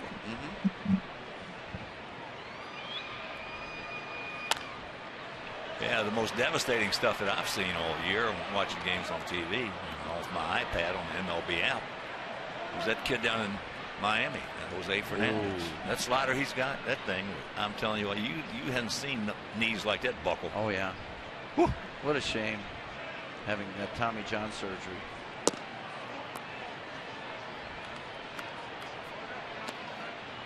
When you see knees buckle like that, you know what kind of stuff that kid's got. Yeah. Plus he's throwing 100. Yeah, he's a high energy too kid. Very entertaining. Boy, is he fun to watch pitch.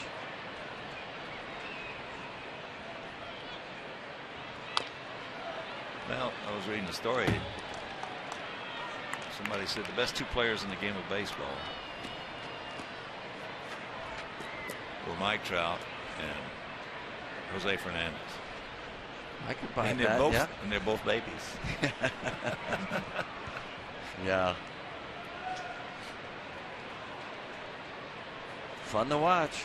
Oh yeah. These kids I love watching these kids play. I love watching our youngsters. We got another one.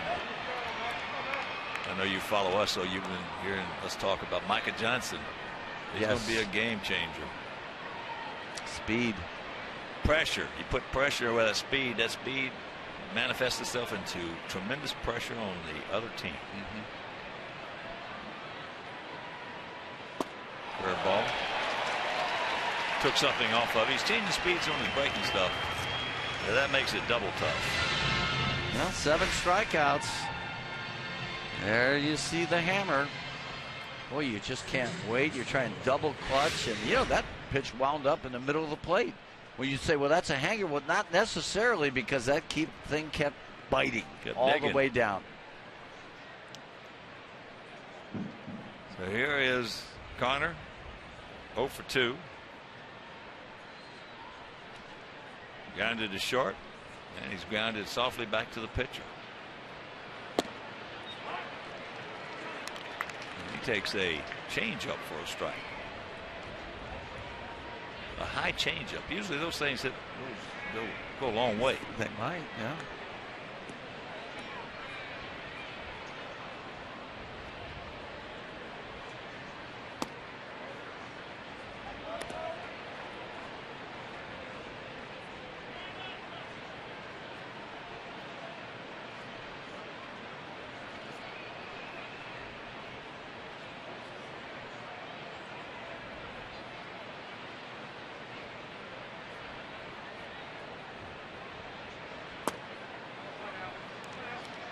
Another changeup. 2 balls and a strike. First of 3 here in Houston. Yeah, that changeup's about 8 to 10 miles an hour off of his fastball with good arm speed. And then you throw the curveball at 72. Oh, look how late he was on that. 92. Yeah, and he's a good fastball hitter. Yeah. Well, to me, Huck, and you've talked about this so much too, but being in between. That's what it looks like. The Sox hitters are way out in front of the breaking stuff and behind this fastball, which is great pitching. And in between. Yep, in between.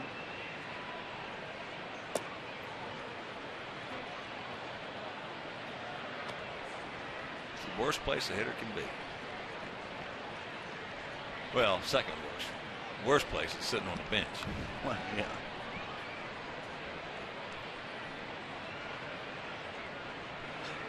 Jose on deck.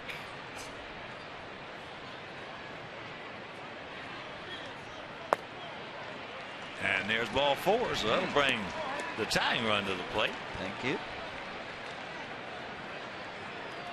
Jose, the only problem is struck out twice. Curveball in the first inning and a fastball he took. Low fastball in the 4th. Yeah, the sequence was what got him there. When he took that fastball for a call first. It's the way they got to the 2 strikes. Yeah, during that at bat, Jose was real late on a fastball. Hit it down the right field line.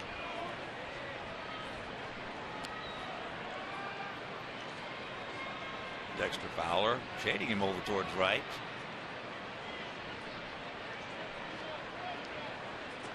And LJ Ho's way over into left center.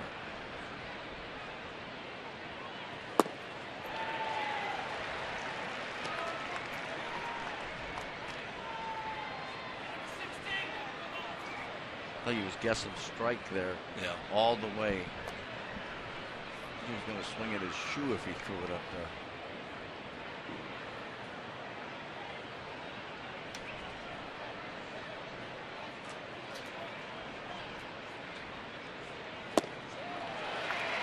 No, they're going to stay right there until he proves he can either lay off of it or hit it.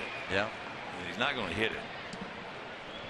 So he's got to lay off of it. So they're going to stay right there tonight, tomorrow night, and the next night. Oh, yeah. Instead of being 2-0 in the catbird seat, he's 0-2.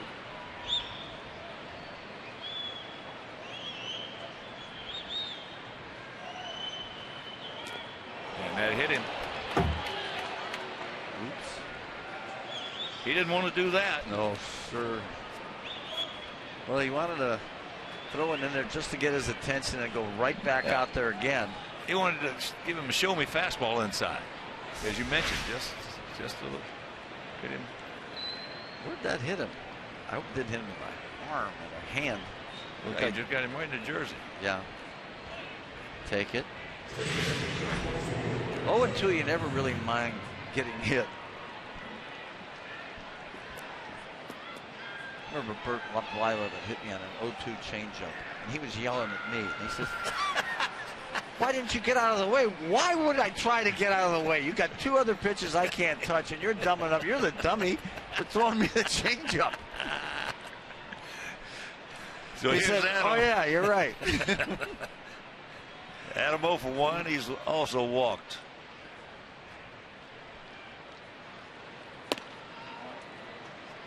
Ooh. Could have got that one too. Yeah, that reminds me of one of the last games I played.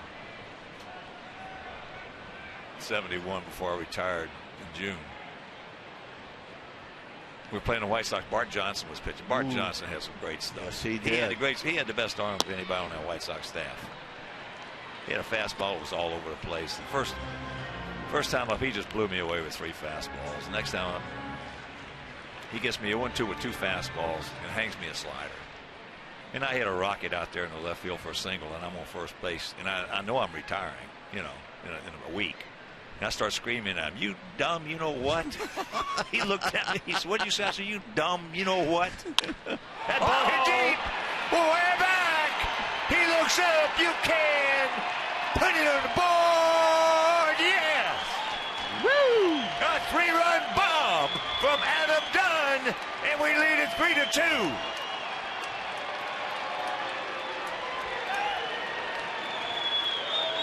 What a nice homecoming for Adam.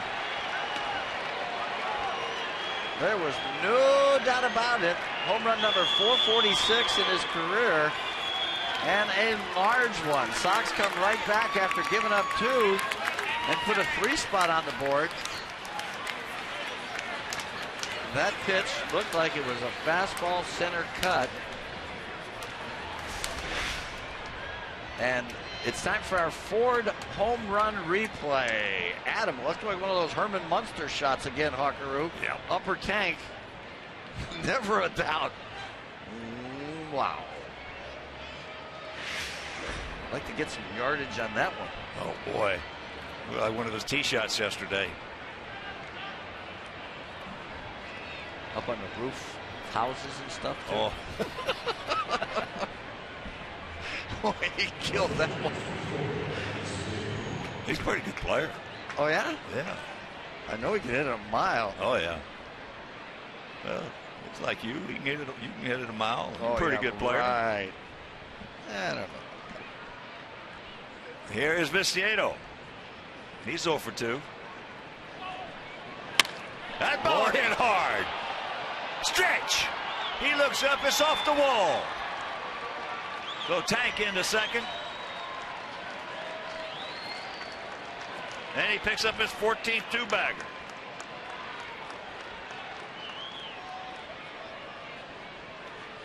Boy, that 0-2 pitch to Abreu looms large, doesn't it? Huge. There's just a spinner right there. Tank got it in his wheelhouse, belt high. And that's a high fence out there. Most ballparks, that is long gone. So here comes Bo Porter. Well, yep. That's only the second home run he's thrown in 31 innings. Isn't it amazing how this game turned around by one hit batsman? The 0-2 pitch. All right. So McHugh will depart. We lead it 3-2, and we'll be back.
The game, head to StubHub, where you can earn 2% back in fan rewards on every purchase, including Sox tickets.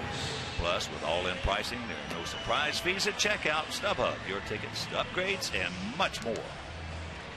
And the new pitcher for the Astros, Josh Zeid, 27-year-old right-hander, 6'4", 235.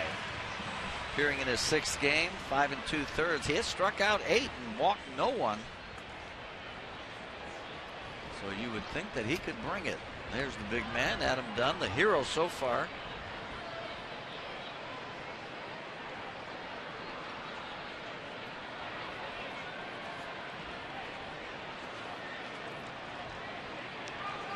So 1 out, Tank at second, and here is Alexei. Alexei is 0 for 2. Gap out there in left center. 3-run homer is fouls that one back. 3-run homer by Adam Dunn.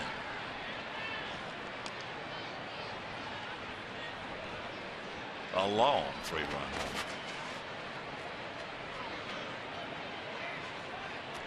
Lexi, 404 with runners in scoring position. You're right, Buckaroo. Oh, he's been some kind of clutch with the leather and the lumber. Now this kid down in Atlanta, Simmons, the shortstop. Yeah, Andrelton Simmons. Andrelton, yeah. They say he's just about as good as it gets with the leather. He's good. But if you put the leather and you put the lumber together, the guy you're looking at right now has been the best in Major League Baseball this year. I would agree with that. No. That Tulowitzki guy's not bad. He can't even be in the same ballpark with him with the leather, though. Oh, yeah. And I love Tulowitzki. Oh, yeah. I mean, who doesn't? That kid's numbers at home are just incredible. Meanwhile, that's out number 2 with Tank moving into third. But on the road, he has a lot of problems. It's amazing. Pretty good place to hit. Well, you played in Denver as I did in our leagues. I'll tell you what, that ball just doesn't come down. Well, actually, I never did. Oh, you did? Played an exhibition game there. No. Well, you played there then. Yeah. Yeah. So, I mean, you know, you saw how the ball just doesn't come down. And it's huge, too, so you can get a lot of other kind of hits.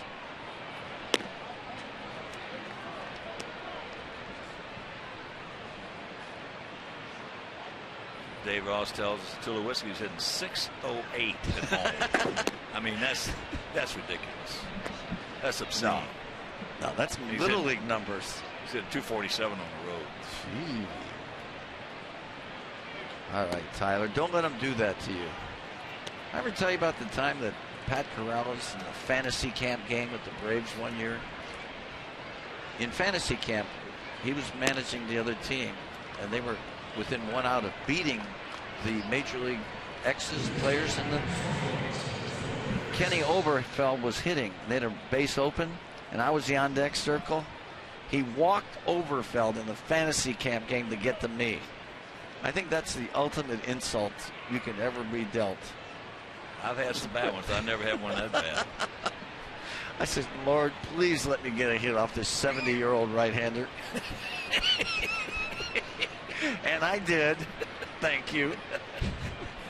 It's Tyler, 70-year-old right-hander, huh? At least.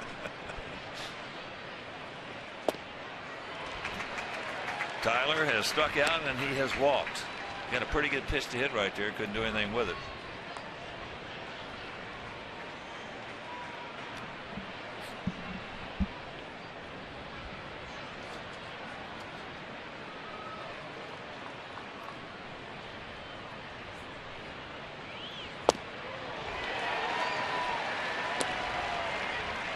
Another slider. Looks like he's not picking it up because both of them are in locations where you think you'd put the ball in play. Up, you see him. You saw his belly button, though, Hawk. Yep. You gotta stay close. Throw one in the dirt. And look at this shot. Get down. It will. So Diaz in the third, and it's a 4-2 Sox lead. What a nice job on 0-2 after looking really bad. Tyler Flowers, this was a much better pitch than the other two. This is nasty. Another slider, though. He threw him 3 in a row, and watch the location. Down and away, a perfect pitcher's pitch. He throws that in the bullpen. You say, all right, nobody's going to hit that. There's a bullet to right to drive in a huge run for the Sox. Well, that's the transformation in Tyler this year. Last year, 0-2, he was almost, it was automatic. Yeah. This year, what did I tell you before the game? He's been one of the best 0-2 hitters on the club. Yeah. Well, he's bending from his knees to go down and get that pitch, too, instead of staying straight up or bending from the waist. I know one thing. Here we are now. We've had this is our 43rd game. It's May 17th. We've had time now to make a clear judgment on Todd Stevenson. Yeah. And the results is thumbs up. I think so. The results is thumbs up. Boy, Tyler was hitting. I mean, early. Tyler this year is just like a different guy. I mean, he's like a different human being. If you would put the way they stood at the plate, It's so different from last year. It's incredible. And look at Tank. Yeah.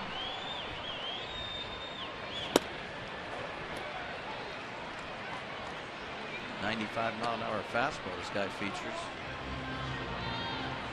But no, that amazing. Nice short, quick swing right there. Made a great adjustment. I was talking with Coop yesterday, coming back from the golf course. We were on our off day, and he was talking about Todd. Todd's kept it simple. Kept it simple. Well, Tyler was out earlier with a bunch of, I think it was 8 guys hitting early today at 2 o'clock this afternoon. And they were out there having fun, but at the same time working hard on their craft, which is great. And there's ball 4 to Sierra. So that will load him up, and that'll bring up Beckham. But Gordon is certainly glad to see Colin McHugh out there.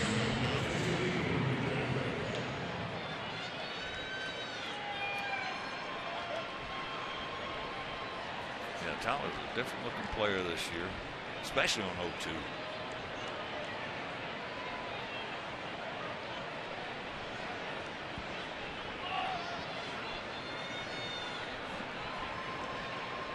Gordon 0 for 3 with a couple of strikeouts and a fly out to right field.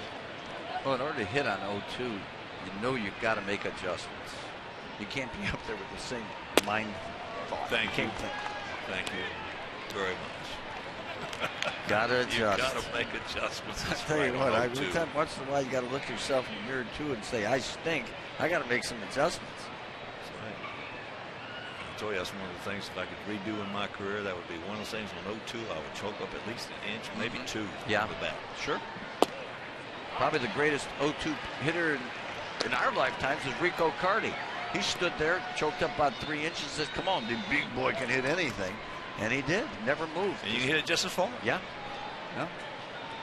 Back in that day, it was too much of a macho type thing. Staying down on the knob. Right. Boy, a hit right here could really. Nope. Sounded right off the end of the bat.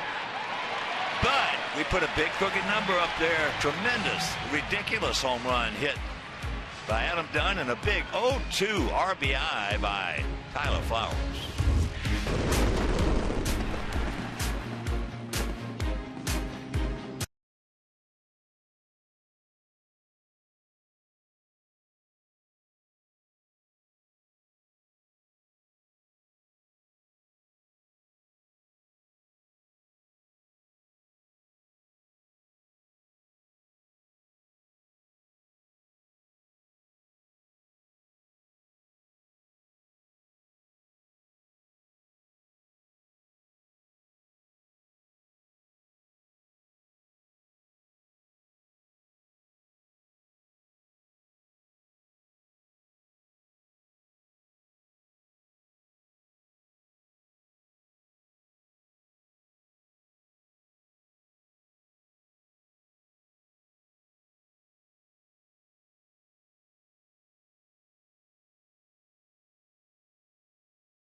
On the Yankees, also the first 20,000 fans will receive a Chris Sale bobblehead presented by Pepsi, and here's some highlights of what he did tonight or today in Charlotte.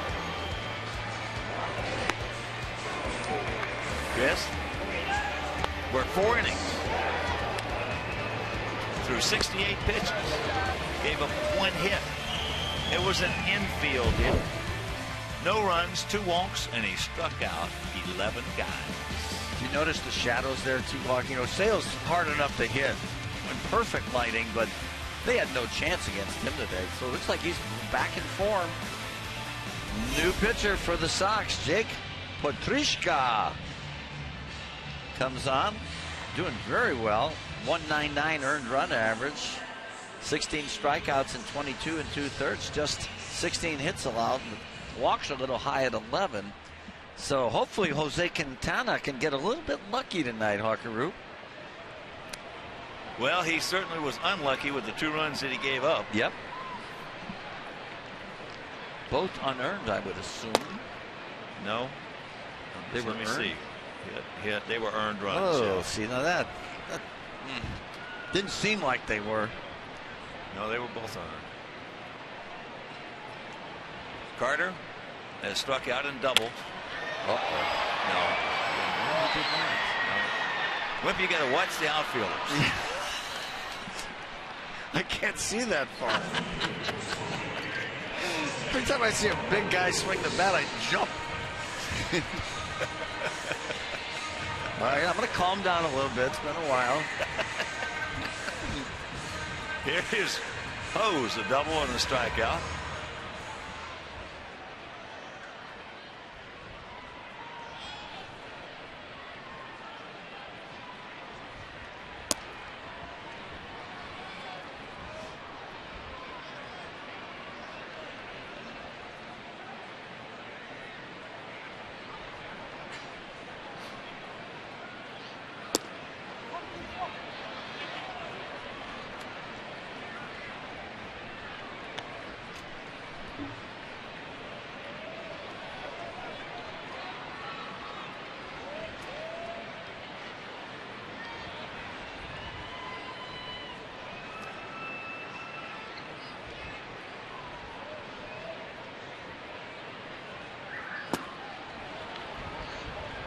Nice sinker right there. He's had good stuff. He's had good stuff all spring.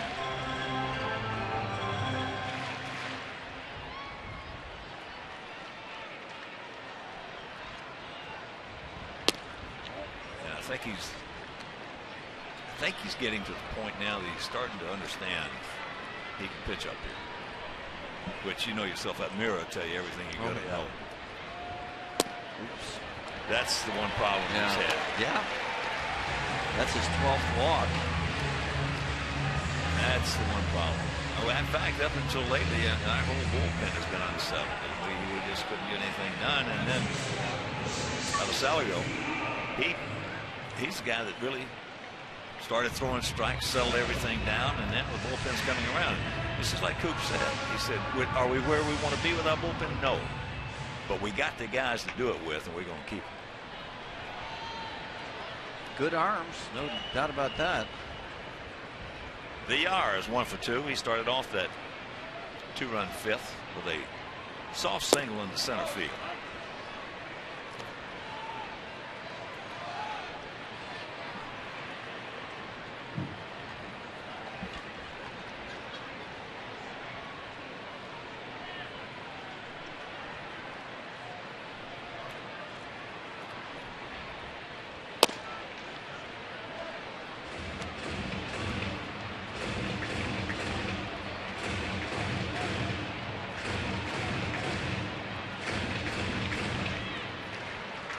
Villar from La Vega, Dominican Republic. This guy just turned 23.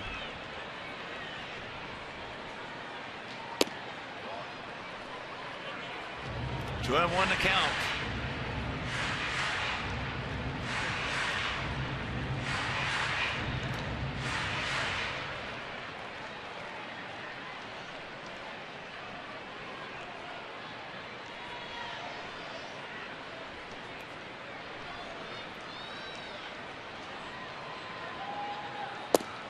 Bores it right down there.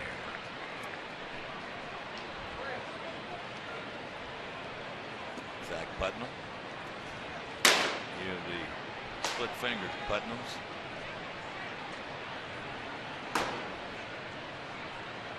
And the bearded Putnams. He gone. Woo, thank you. Chased 2 down. He took something off of that. I thought, was that his splitter right there? Because look, there's late movement on it, but it's up, and VR. 2 strikes. He had plenty of movement on it. Just seemed it, turned it over. If you look at this VR, they really struck out right there. That was a pretty good trade they made with Philadelphia. They acquired him and AT HOU. Anthony goes for Roy Oswalt. Roy is retired now, isn't he, with Philadelphia? Yeah. Yeah, so good young prospect. Back to the top of the order with Altuve. He's 1 for 3.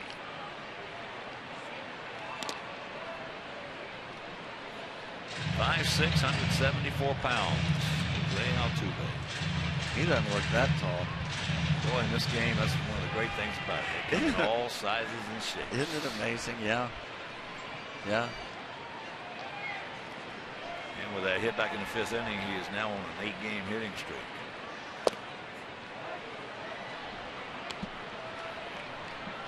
Yeah, he's good with the player. Yeah, he is. Nice leadoff hitter.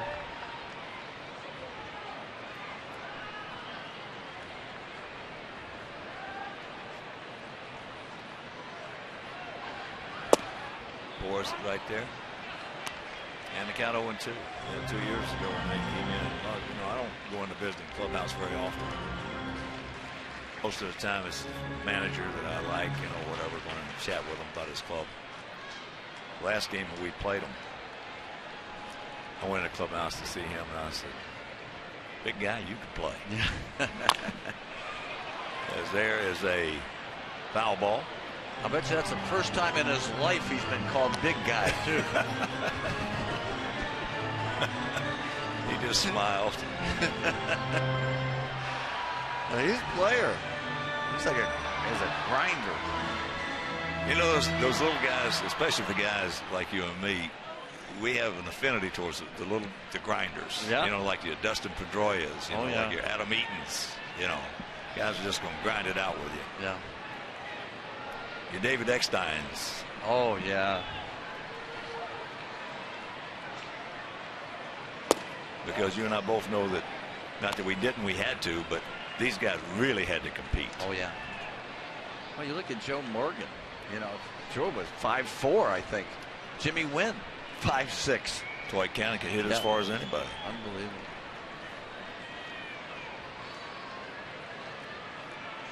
You never played in Venezuela, did you? No, I did not. Down in Caracas at University Stadium there. Dwight Cannon hit one all the way out of that stadium, about 15 feet down. All the way out of it. And that is, you got to see it to believe it. Yeah. He had some monster shots in that Astrodome, and the ball didn't carry. That was built underground, so the ball didn't carry at all. When we went in there to play the All-Star game, it was full, so it's jumping out of there. They said when it was full, it was, carried really good jump. Then when we went to play those exhibition games there, you couldn't shot it out of there with a cannon. Yeah. Yep. They always had some nasty pitching. Well, you go into Houston, you're going to face Don Wilson, possibly Nolan Ryan, Dierker, J.R. Richards, Tom Griffin. That's brutal. Well, for years there, they were the toughest. That was the toughest place in the National League to win a game for visiting team. Mm-hmm. They won over 50 games every year. Yeah.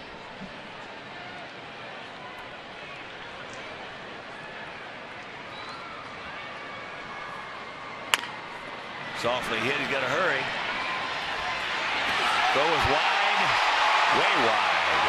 And now they're going to hold the runner at third. Thank goodness, because they know that Sierra can throw. But another error. It'll be a hit and an error. It should be. I would think.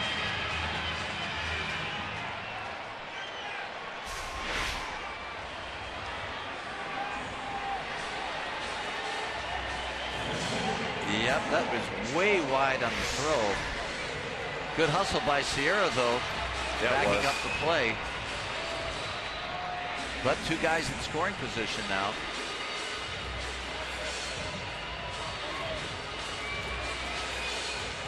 Well, Pat Listash knows that Sierra can throw. Oh, yeah. And that saved us a run up to now.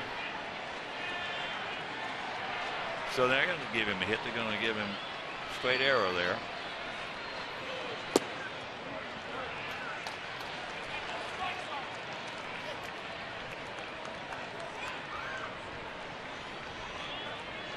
Well, that's what speed will do. It made him rush the throw. It puts pressure. Yeah, that's what speed does. Yep.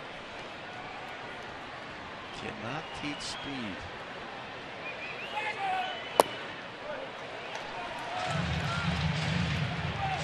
Two and 0 the count.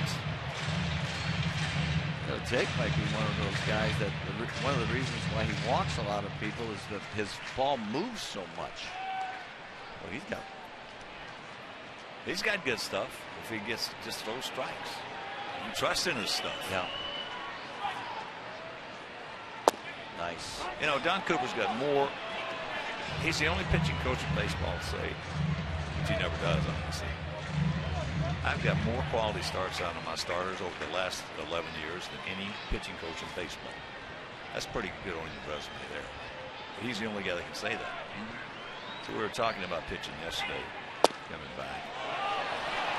And he said, Hawk, it's getting to the point now that one of my toughest jobs is trying to get these youngsters to throw every pitch with conviction. Every pitch with conviction. Because a bad pitch thrown with conviction is better than a good pitch thrown with not.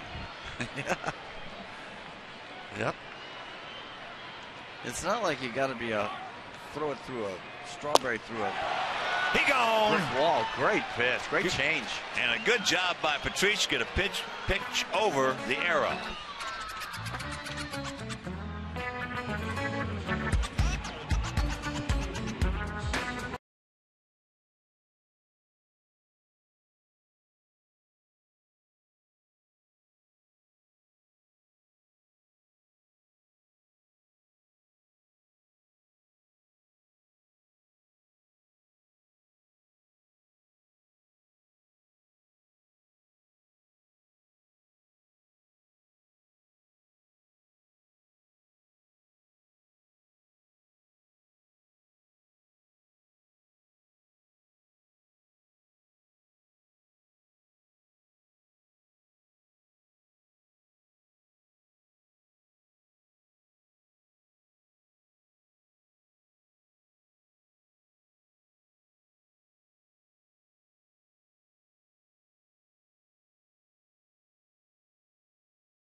Tonight.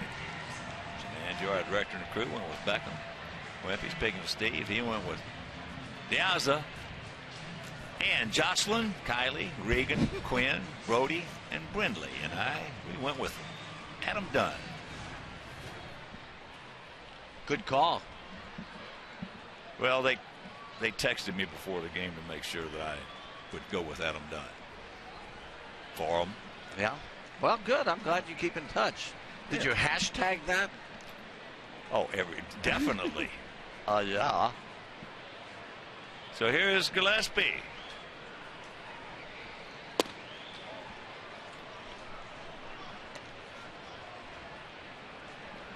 First time I saw that symbol, I'm looking at myself. I don't know how much it weighs.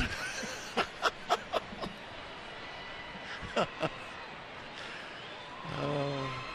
world has passed me by. Oh, boy, I tell you, there's a shot. Hello. That's what Wimperoo was talking about in the opening. Well, Connor didn't look too good his first 2 at bats, and he drew the walk. Now all of a sudden he gets himself a fastball he can handle, and he crushes it. 22 out of 24 games this year he has hit safely, so that's not too shabby. Well, we talked about the mirror. I think he's starting to like what he sees in that mirror as well.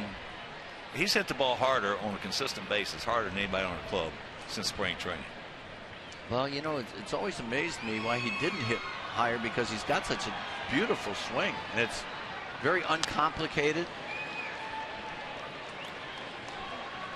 So here's Abreu, 0 for 2, couple strikeouts, and then in the 6th inning had one of the key at bats of this ball game. 0-2 the count. 0-2 the count,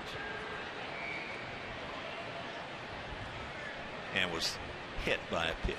Yeah, after 2 feeble swings on those breaking balls way outside and low. About 3 pitches later. Slowly hit. That's foul, says Mark Carlson. Yeah, what was it? 3 or 4 pitches later, McHugh is out of the ball game.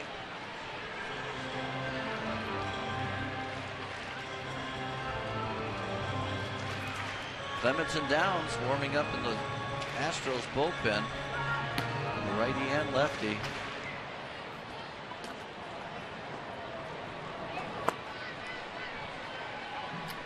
So once again, he's 0-2. First part of the year and in spring training, he was mostly 1-0, 2-0, 2-1. And then he got the one good pitch to hit. Day before yesterday, Wednesday, out in Oakland in the 8th inning for the home run. Outside of that, he really didn't have maybe but one other good pitch in those first at bats to hit. So they're taking him out of his zone, and he's got now, as you well know, Wimpy, being a good hitter, he's got to bring that zone back into play. Yeah. This is a rack 'em up situation, except for the bad throw.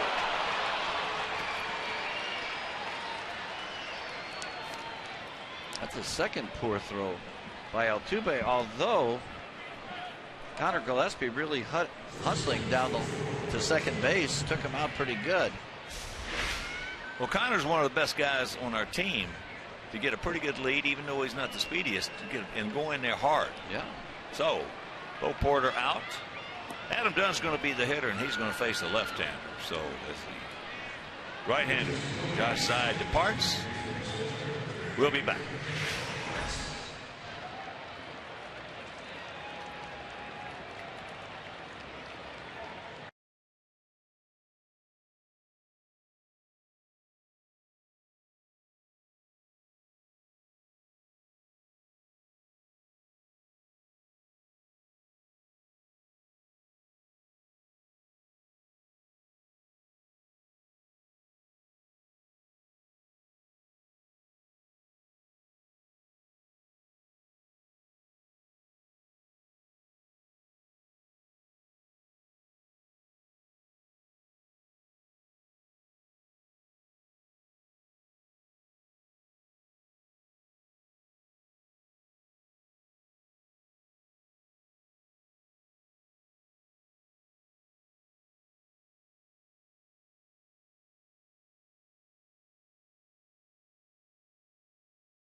Madison Comer Children's Hospital. Members will receive cool gifts, free tickets, and much, much more. So sign up today by visiting whitesox.com/Kids Club. We have a pitching change for the Astros. Darren Downs, a 29-year-old right-hander, comes out to work. He hasn't given up anything in 3 1/3, 2 hits, 3 strikeouts with no walks, and well, Bo Porter had to do this, had to bring in a lefty to pitch to Adam Dunn, who's got the big hit in this ball game, a 3-run homer last inning.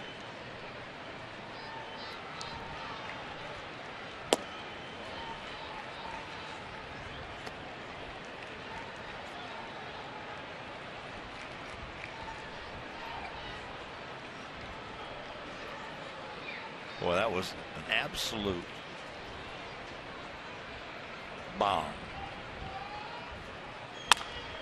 That ball hit hard but foul. And if you miss that, watch this.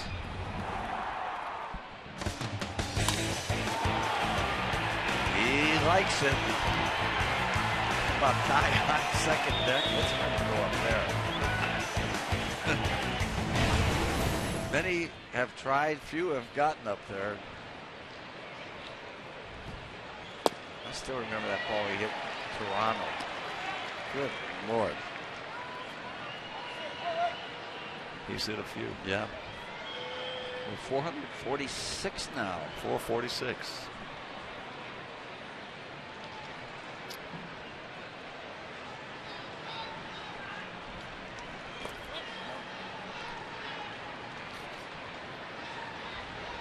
Two balls, 2 strikes.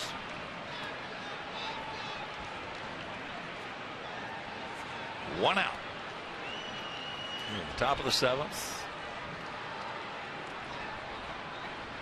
4, 5, and 2 for us. 2, 7, and 0 for them.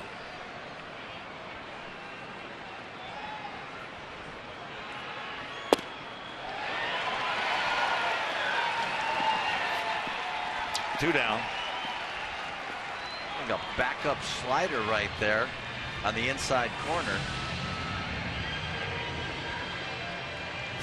Darren Downs got the job done. I think Adam would like to have that pitch back. It was right there.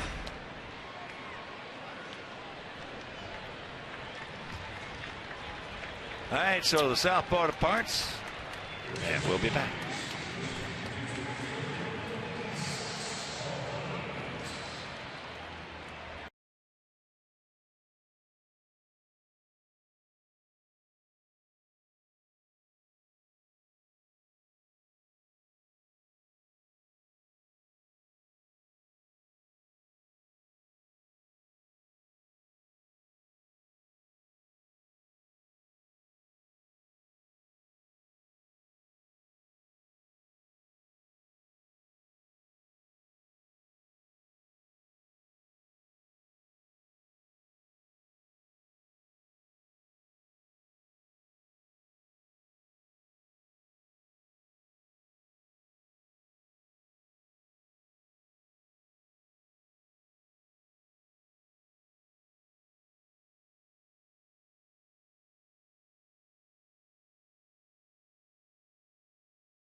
Johnny Danks and the boys from the South Side finished the series with a W.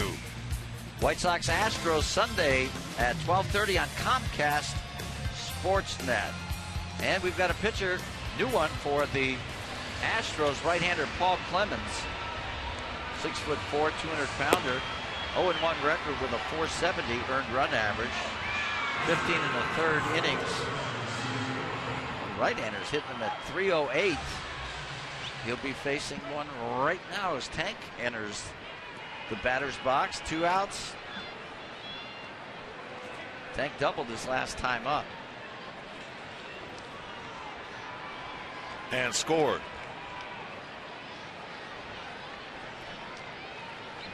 All right, 2 out, 1 on.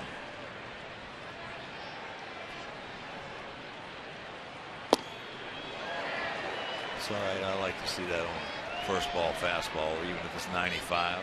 He was looking for it, got it, and turned it loose.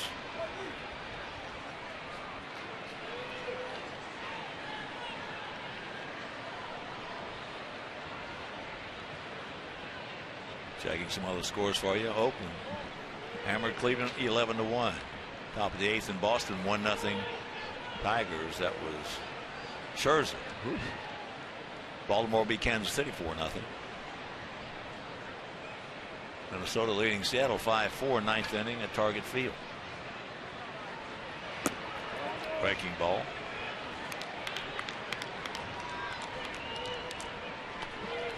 Ted Barrett, crew chief.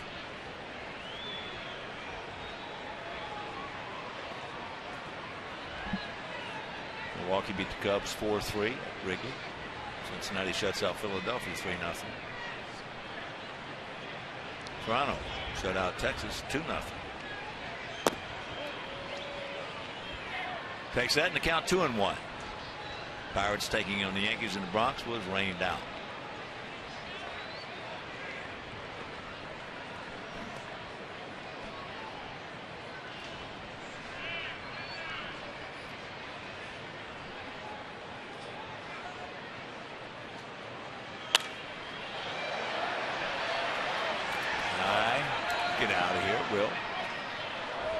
Also, the Cardinals leading Atlanta 5-2 in St. Louis.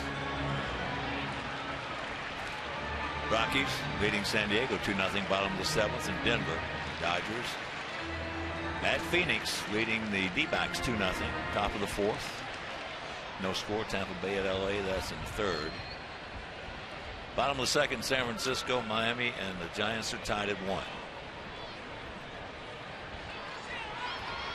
Of all the teams in baseball, what is your biggest surprise this year? Oops. As he got him. We'll get back to that. All right, 7th inning stretch. We lead at 4-2.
Diaz, Leroy Garcia moving over to the left in place of Viciedo. Will be Diaz. And a pitching change. Zach Putnam coming on, making his 10th appearance. Very quietly, he has done a very good job, Wimperoo. I guess so. In 15 2/3, he can punch you out. As you mentioned, that split finger has been his. Is that his key pitch? I have not seen him pitch. Yeah. Throws it about 83, 84, 85. Like a changeup, but has real good movement on it.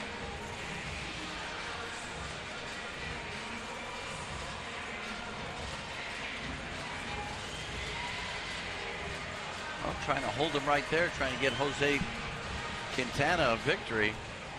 He deserves it. It'll be the heart of their order: Fowler, Castro, and Dominguez. And to answer your question about the team, has been my biggest surprise. It has been Milwaukee. No doubt. Yeah, they.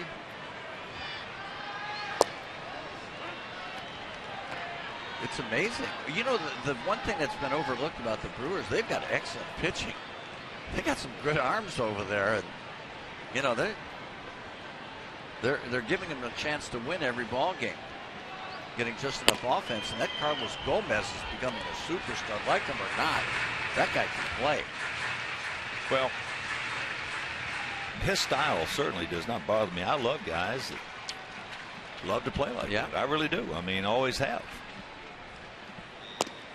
And the greatest compliment, as you all know, the greatest compliment you can be paid is be the most hated guy in the league. Because that means one thing: you're good. You're beaten. Yeah.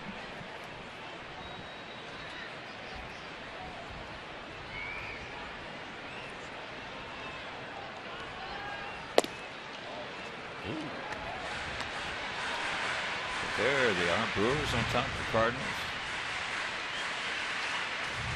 5.5 games. Who'd have thunk it? Yeah. Well, you know, there's 23 teams. There's 4 teams that are really dominating right now. 3 are in the dumpster, and then the other ones are right there. That's not what you want. The dreaded leadoff walk, especially after getting ahead 0-1.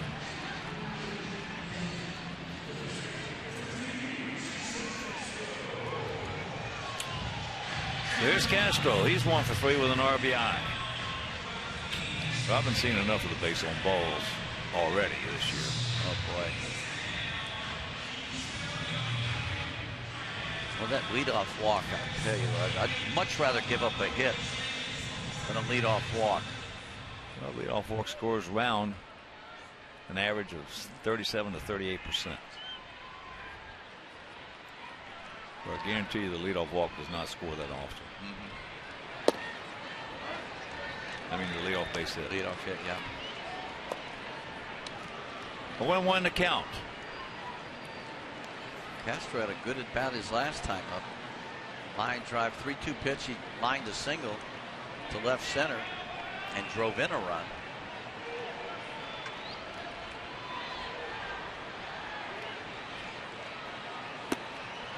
There it is.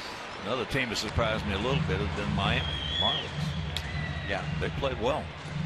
Well, that Giancarlo Stanton's driving in everybody. Yeah. A tremendous offensive year. You know, losing Fernandez, of course, and you pointed out he's probably the best pitcher. Well, there's argument that he could be the best pitcher around right now. Sure.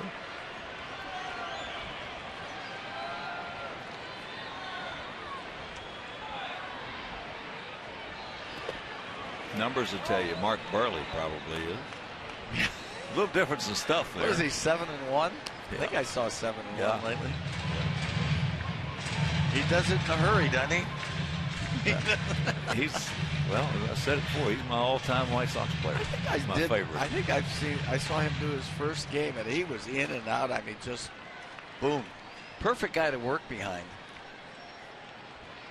Mark with a 2.04 ERA, 7-1. Great. Couldn't have no better guy, too.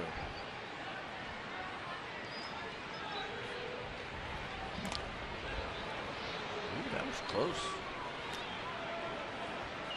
Some activity. Bobby Thigpen on the right, and of course Scott Downs, our lone southpaw.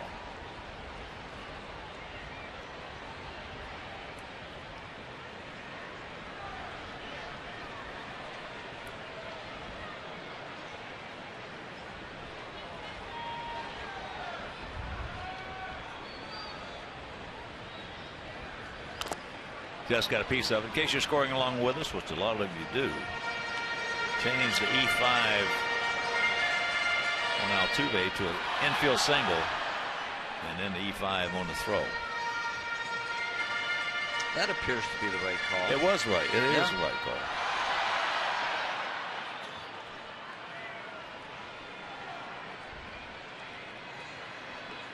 And you'd especially think you'd get it at home.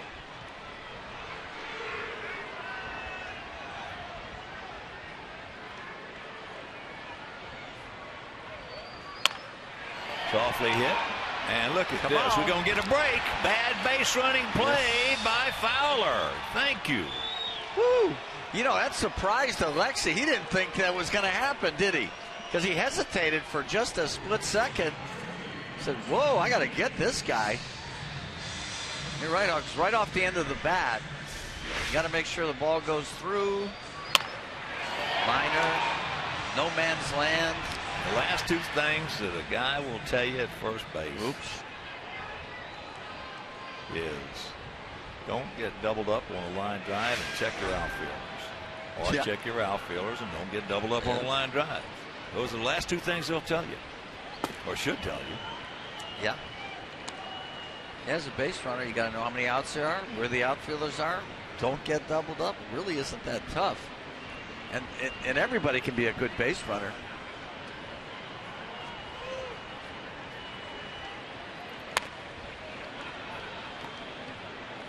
You were a good base runner.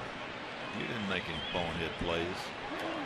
You know the toughest play, though, all of us have been caught off at second base. Man on first and second. You got second on a bunt. Oh, yeah. That guy pulls it back, and you're I feel like you're doing the curly shuffle out there at second base. You're trying to get back. That's a bad feeling. Yep. That's a bad feeling. Really is. Because you want to get that good jump to get to third.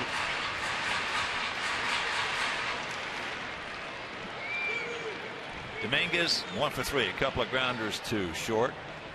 Alexi playing in the hole. And he also a single. So 2 and 2.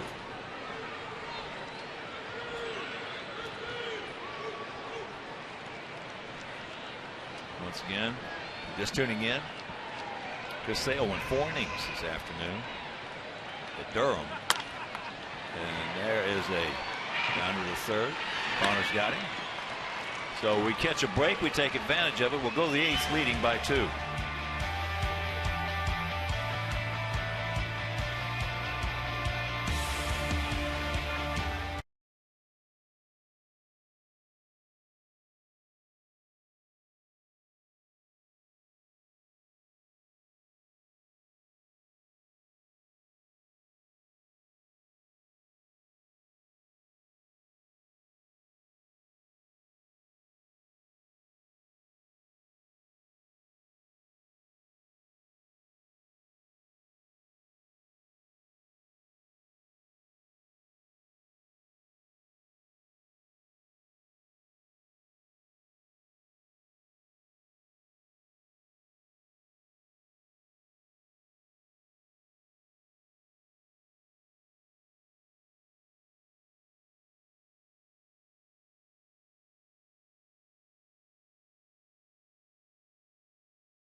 Fan photo of the game. Tweet your photo to hashtag Southside Fan Photo for a chance to be shown in our broadcast, brought to you by AT&T.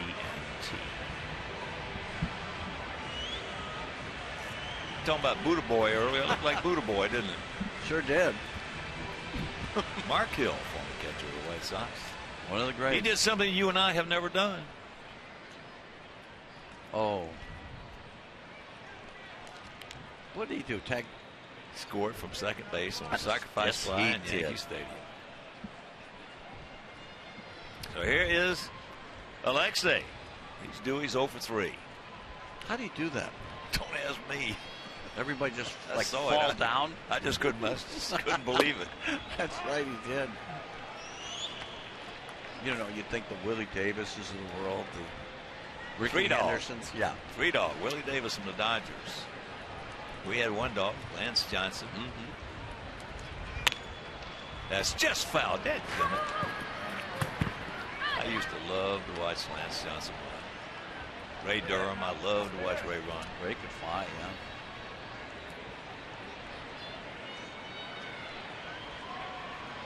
There once again is that speed that disrupts the game. It's a game changer. I'm telling you, especially in today's game, Wimpy, when you get as many young pitchers. Look at all these young pitchers that we're seeing today because you got, as he gets him on a curveball, he knew it. So 1 down. But you're seeing so many young pitchers out there, and when you put somebody who can fly over there at first base, I'm telling you what, you just absolutely choke them up. Yeah. Well, you take them out of their rhythm, and you know, out of that bullpen mode that they have. You know, they got to do something different, and it's just it's really hard to do. So here's Diaza. He's 1 for 2. And now he's going to be 1 for 3. Bad throw again. Oh, we're catching some breaks in this game. So that'll be an E6.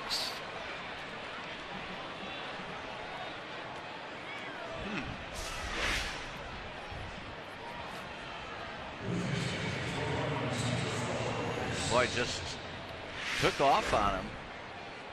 Well, we're talking about a young ball club. When you get a ball club this young, you're going to see a lot of mistakes made.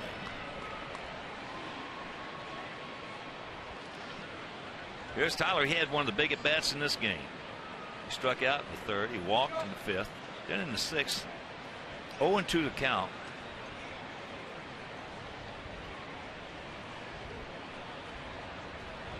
And he got himself a nice base hit into right field to knock in his 14th run. And a tough slider, too. Well, that's what I mean. I mean, he's hitting some.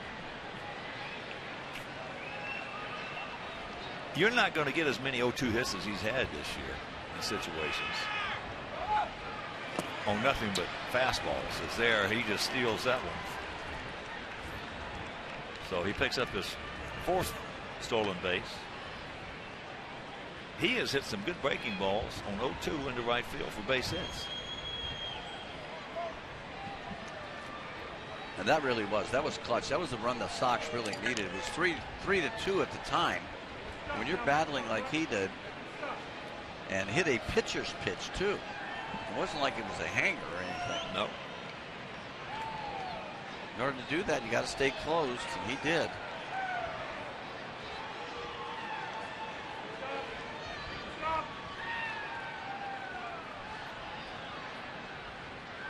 Well, last year, you know, you and I have talked over the years enough to where you know I categorize hitters on how long they see the ball.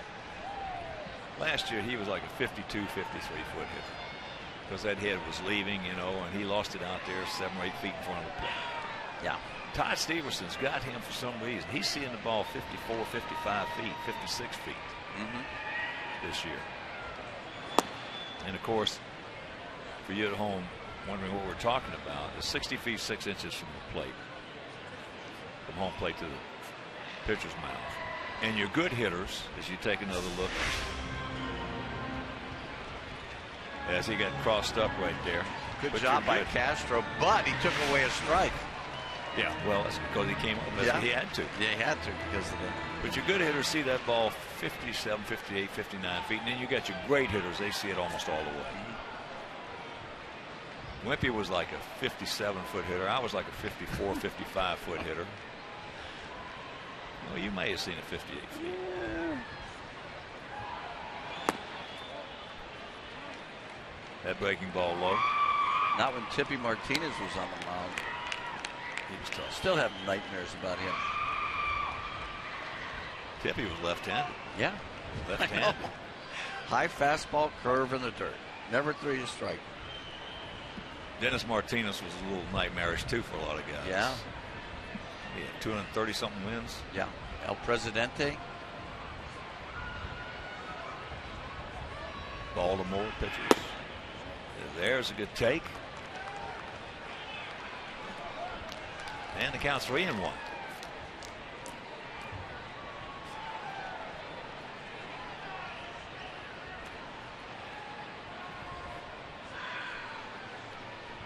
Remember too that in that last at bat they walked Diaza to get the flowers.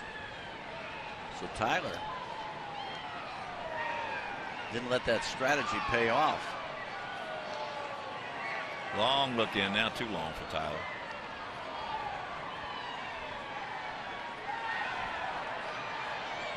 That's a big tally out there. Tyler.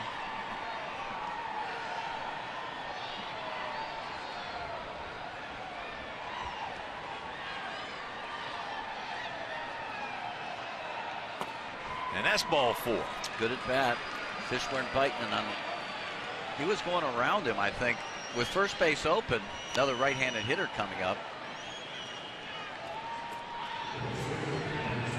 Sierra's 0 for 1 with 2 walks. And that 0 for 1 was a high towering fly ball in center field. So it's not like he just missed it, because he's not going to hit it over that 436 sign. I don't think.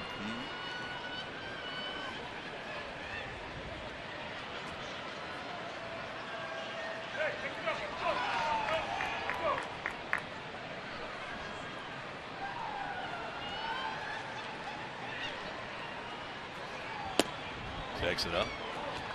And it's always nice when we do get a chance to come to Houston. See some of our buddies here. Fine broadcasting crew, and also Hall of Famer Milo Hammer. Oh, yeah. Television side. They've got Bill Brown and Alan Ashby. As that's fouled back. Radio side, Robert Ford and Steve Sparks. Steve, former knuckleballer. Yeah. One of the harder throwing knuckleballers. Yeah.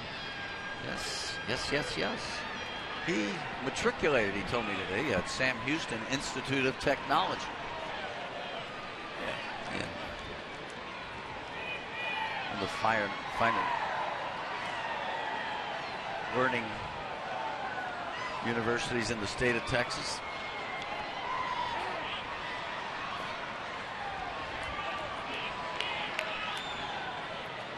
Outfield, slightly to the right, gap out there in left center. 4 runs, 5 hits, 2 errors for us, 2 runs, 8 hits, 1 error for them. We have stranded 7, they have stranded 9. No field. There he goes. Oh, he had that base absolutely stolen. And the count 1-2. That's big too with 1 out. That's when you want to try and steal third. You don't want to make the first or the third out at third base, but boy, look at that, Hog. You're right. That was a tremendous. Nobody hanging around second base. No. Well, there's where Sierra's young. That's where if you got a little veteran up there, he's going to see what's going on. He takes it, even though it goes to 1-2 the count. Because now all you got to do is make contact to get the run in. The hanger he just fought off. Fouls the right side.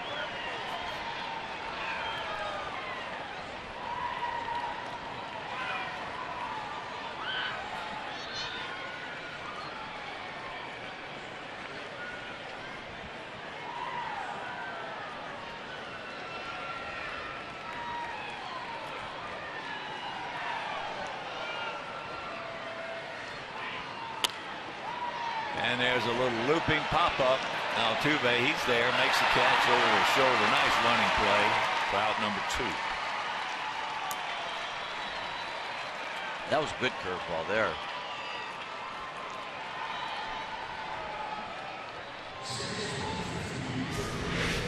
Altuve's got some range. A long way to go.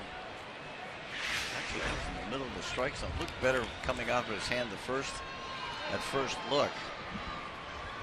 But here's Gordon. He's got a chance right now to do something. He's having a tough night, 0 for 4.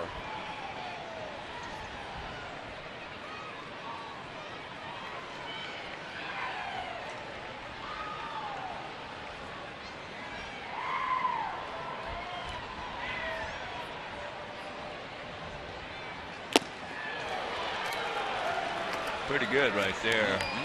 On at 95.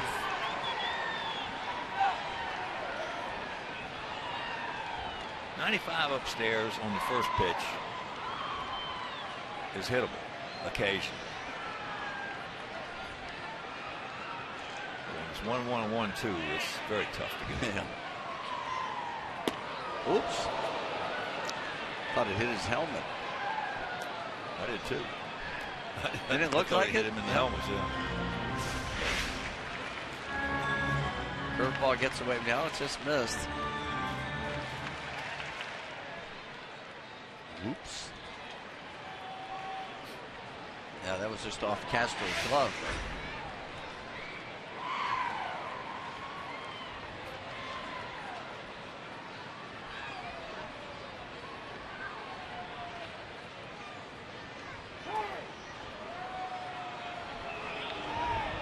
You know, one thing about hitting that high fastball too, Hawk, wouldn't you agree that you really can't wrap that bat, try and get a loop and try and hit it. That high fastball, you can try. Yeah, be walking and grabbing some bench, though. I mean, that's why the guys that choke up to me and have the flat swing have a much better chance of getting up there. And there's a fastball. Attaboy, Gordon. So here comes Diaza. Tyler in the third. And it's a 5-2 ball game. Yes. Sully and Gwen and Grace, they're happy.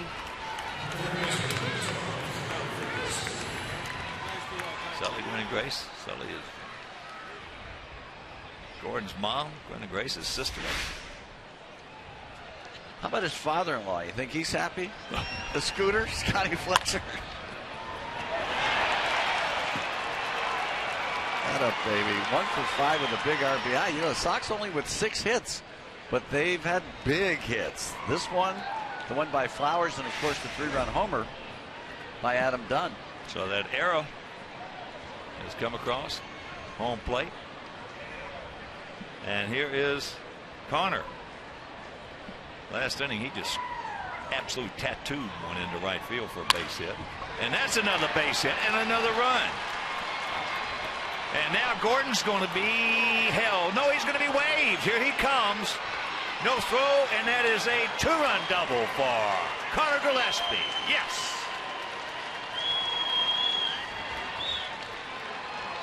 Boy, he got the head out in a hurry there. The last 2 at-bats, as you pointed out, Hawk, is really that short, compact swing really worked well for him.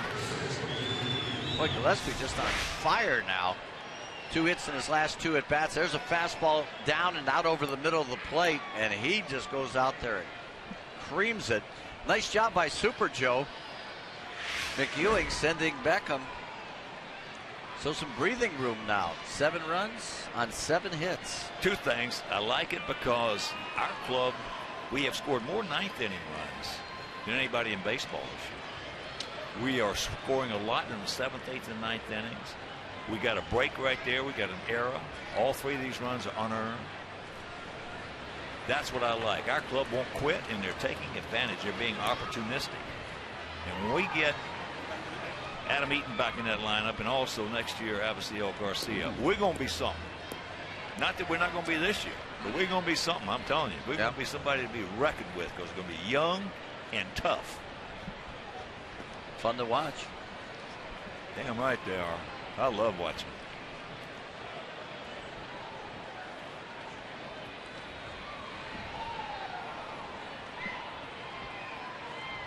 Here's Abreu, 0 for 3, but if you're just tuning in, had a big at bat, being hit by a pitch.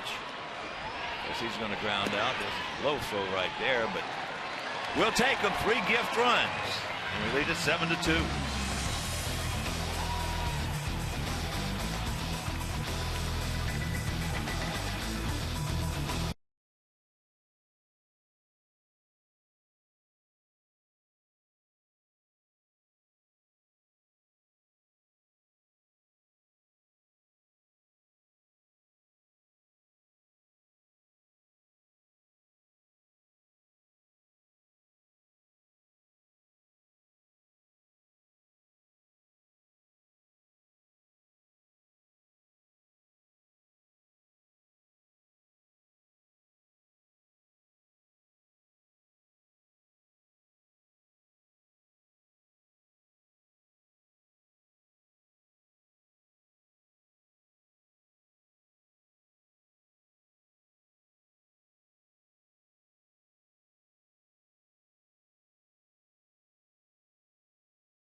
Guarantee you, and I think Wimpy will agree, Julio Franco will be in better shape than half the guys on that ball club. Yep.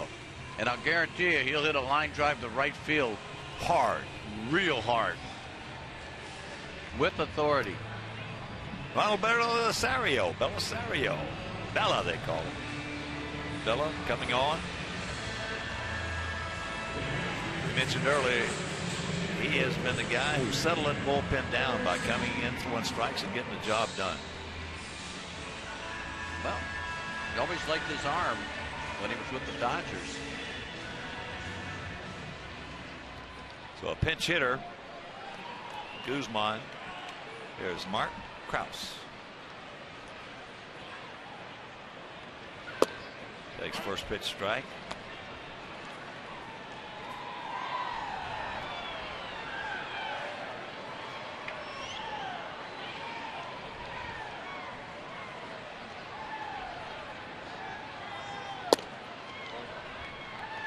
There's a strike, didn't get it.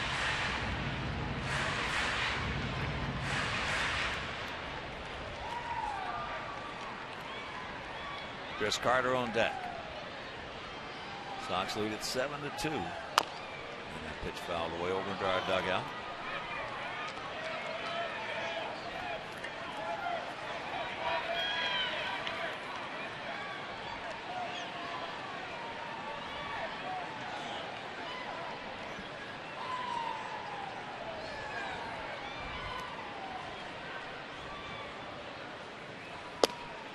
He gone. 1 out. Nice sinker. And you can see your name in lights at US Cellular Field in an upcoming game. Wish someone a happy birthday, congratulations, a happy anniversary, and many other things. All proceeds benefit White Sox charity. So visit whitesox.com/scoreboard to sign up.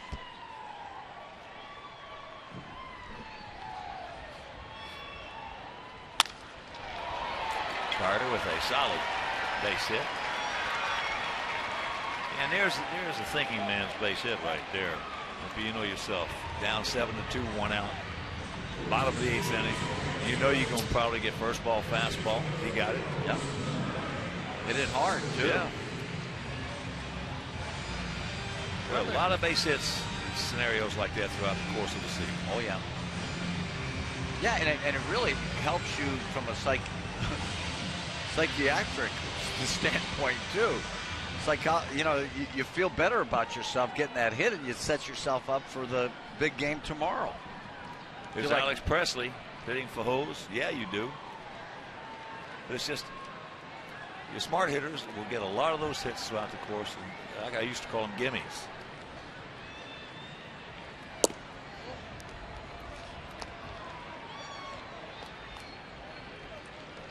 Anytime you are a 9-1 favorite to get a first ball fastball, you got a good chance of hitting it hard. Yeah.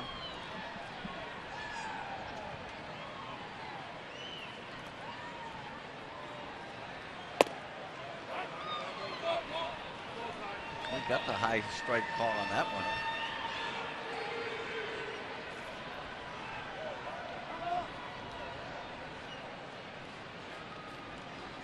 That's because this kid's a rookie. There you go. That ball hit well, but we got a man there. Sierra got a good jump, made that play look easy.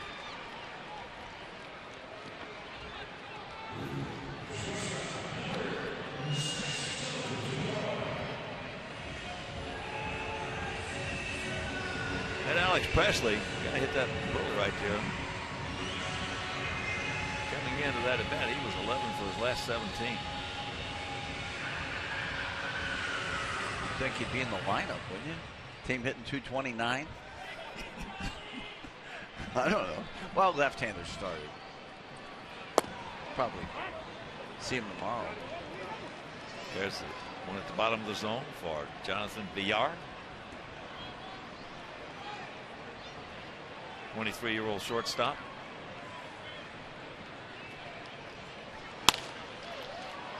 So another good job by Bella Rosario. And we're into the ninth.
You can go inside the locker room here from Coach Q. It's always interesting, especially when he's upset a little bit. They get the breakdown on game one of the Western Conference Final. Unfortunately, he's not upset.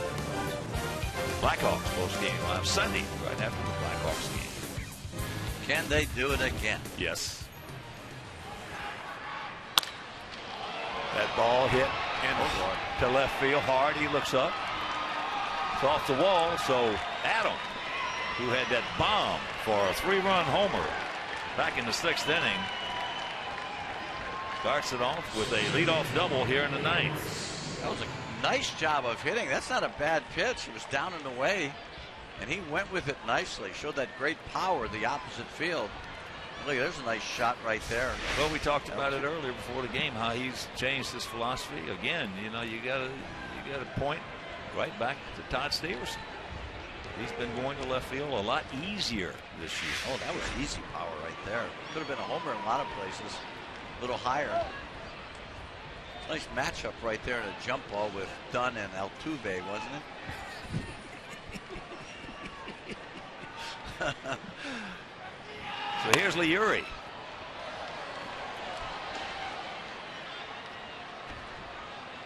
There's Alex Presley in left field. And there's Mark Krause. Don't stop now. You ain't nothing but a hound. There you go. Every time I see Presley, I just get carried away. And you got your blue shoes on. Yep. You got blue suede, though. That breaking ball. And the count 0-2.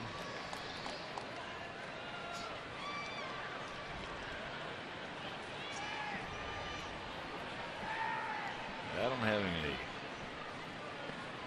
big night here. His hometown. After hosting the guys, as there's a curveball and one out.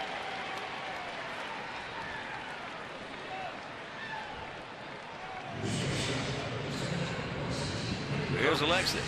Yeah, that curveball right at the top of the strike zone. Couldn't pull the trigger.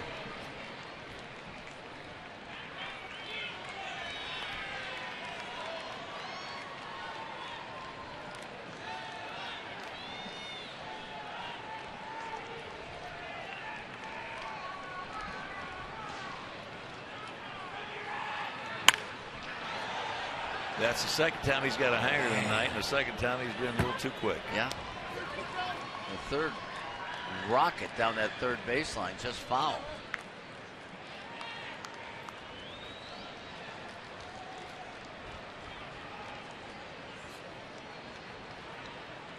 That's where Alexi this year has been much better at waiting just that millisecond longer, hitting it hard and keeping it fair. He's hit a lot of shots down in that left field corner. It's something that it takes time to learn. Rookies will get a hanger, or a cookie right there, and they'll just be so excited they jump out there too quick and hit it hard, but it's strike one. Yeah. Veterans, they'll wait just that millisecond. Boom, double or home run.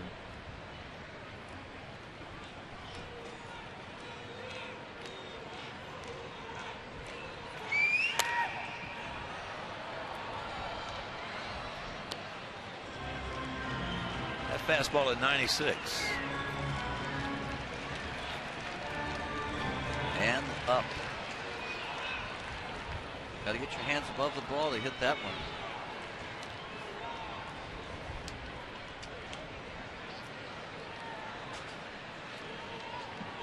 Noetzia against Jared Cosart. Hector against Jared Cosart tomorrow. And that is going to be on WGN.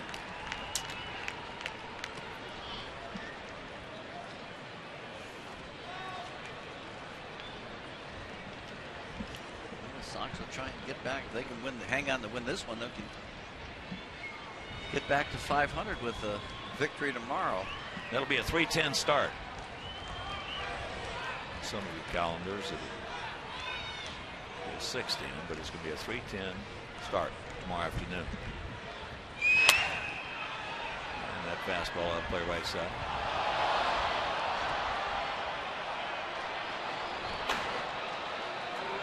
Frankie Francisco posting up. And then the finale on Sunday here before we take off for Kansas City on Monday, Tuesday, and Wednesday. On Sunday here it'll be Johnny Danks against Brad Peacock right back here on Comcast Sports Day.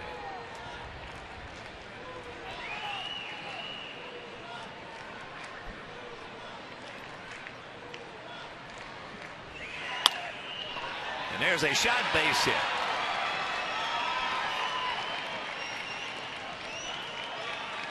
Adam had to hold up momentarily. He moves into third.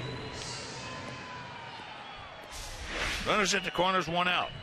Well, I got a breaking ball right. Not that bad of a pitch. Slightly up. Alexei really had some hang time right there. He's seen so many breaking balls today. Kept his hands back nicely and ripped it past the shortstop.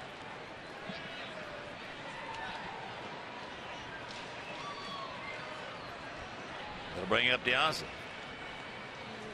He's 1 for 3 with a walk, a single, stolen base, and a run scored.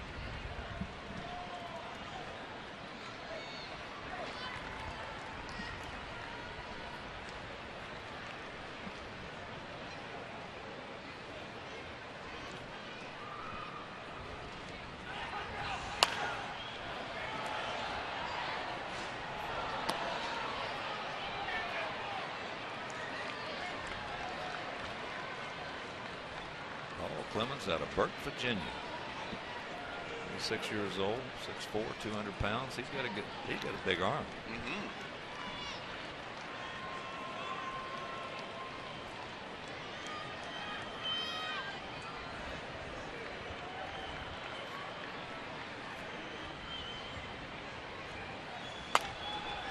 And that's out of play. That curveball to complement that 96-mile-an-hour fastball.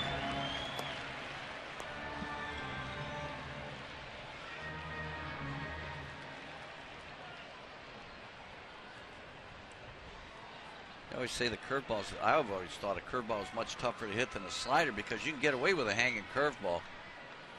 You don't get away with those hanging sliders, those dots. See it?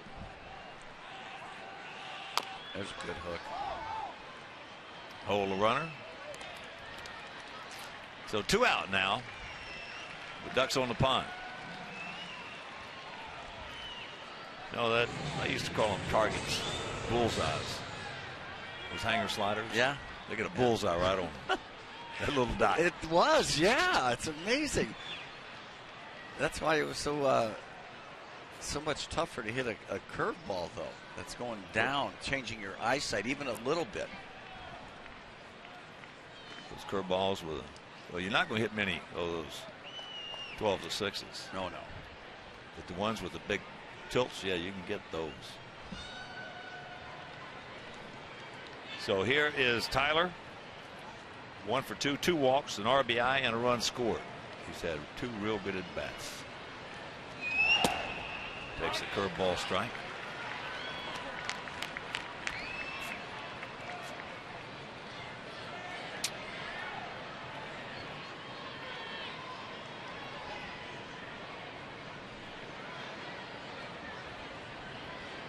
And if you're just getting home tuning in, top of the 9th, we lead at 7-2. My partner Steve Stone is not going to be here this weekend, sitting in his place for us.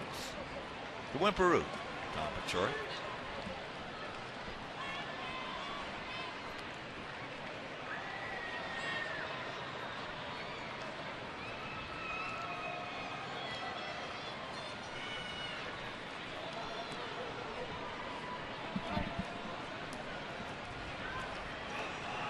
And a little too much time. Communication problem. Crossed up a couple times tonight.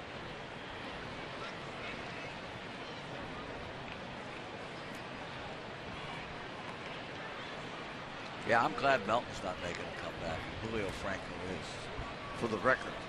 Oh, that you definitely putting that on the record. Yeah.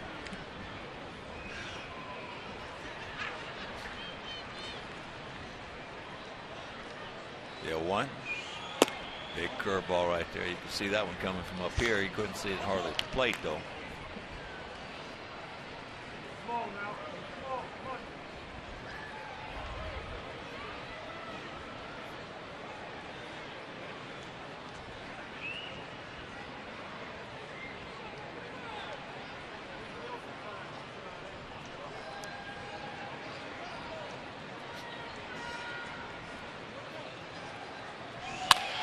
That ball hit hard in the right field. Stretch, get over his head. Boy, I'll tell you what, there's a nice recovery right there. Yeah. That young man, that was a good catch as he got all tangled up. Meanwhile, we'll go to the bottom of the 9th. leading big.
Time later in the game we brought to you, and here it is, just like we promised.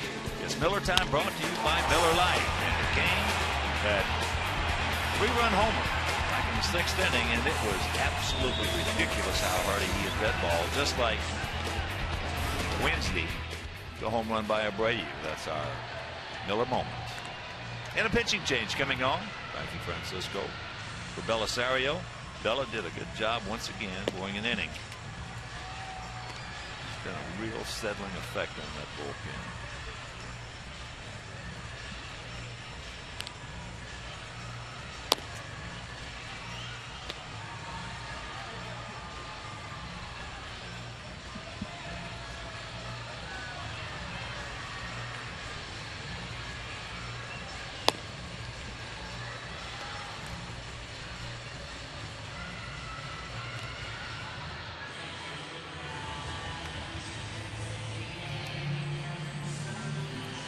It's the bottom of the 9th, and a reminder, MLB.Premium, MLB TV Premium, the #1 live streaming sports service, is celebrating 12 years of service. So join the millions of subscribers. You can watch every out-of-market game streamed live online or on the go in true HD. MLB TV Premium includes a free At-Bat 14 subscription, allowing you to watch live baseball on over 400 mobile and connected devices. Blackout and other restrictions may apply, so WhiteSox.com for details.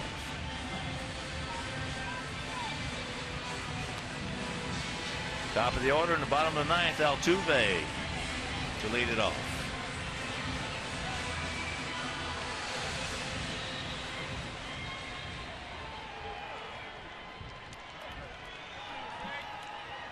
Jose Altuve, 24 years, just turned 24, 5'6", 174 pounds. He is 2 for 4 tonight.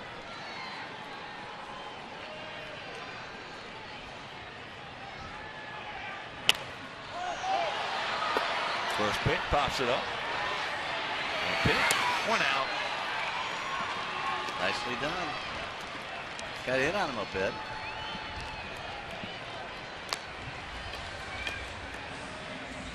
Also, if you're just getting home, tuning in, we caught a couple of breaks tonight in this ball game, and we took advantage of them. Absolutely, yeah, no question about it. You know, you look at the replay of this game, Hawk, and that McHugh, he was cruising. Yeah. He had 7 strikeouts, and it looked like it gave up 1 hit, and it looked like he was just going to fly through this game. All of a sudden, he hits Abreu on an 0-2 pitch, and then that was it. Well, that was one of the big at-bats in this game. I think so, yeah. Here's Springer. What a nice recovery and catch he made on Flowers there in the top of the 9th. And save a couple of runs. That was not that easy after he got his feet all tangled up. It was a great job of hitting there by Tyler as well. Yeah, it was. Nice. If you missed that, take another pop up. Going with the pitch very nicely. Oh boy. Boy, that had some slicing action to it as well. Great concentration, as you pointed out. That ball could have fallen easily. A very good play. Wow. He gone. 2 down.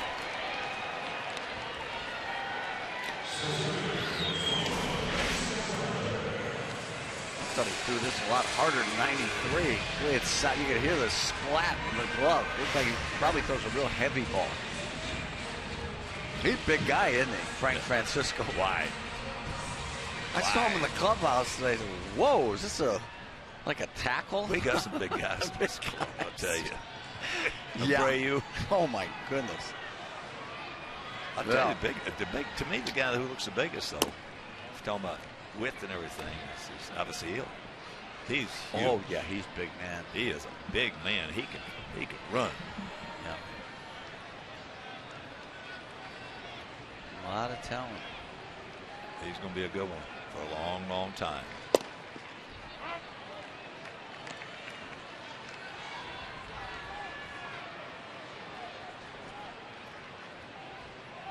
What hurts for me, from my standpoint, the most is that obviously Hill's going to lose, 550 or 600 at bats. Yeah, absolutely. Huge at bats. Yeah, who's going to get that opportunity to play every day? Huh? He'll come back. Sure. And we will be a force. 52-footer. 2 balls, 2 strikes, 2 out here in the bottom of the ninth. 7-9 and 2 for us. 2-9 and 1 for them. Quintana.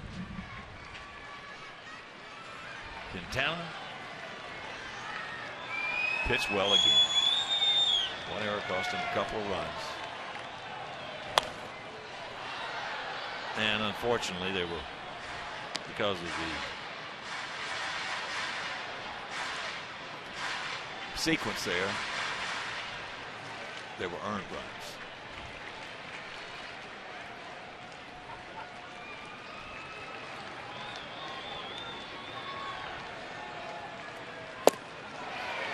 Yep. He gone. And this ball game is over. So Frankie Francisco comes on, strikes out a pair. And the Sox lead it and win it 7-2. And let's check out our GMC player of the game. It is Adam Dunn, that big 3-run homer, and another double, our GMC player of the game. So my partner, the Whipperoo, Tom Pachorik, sitting in for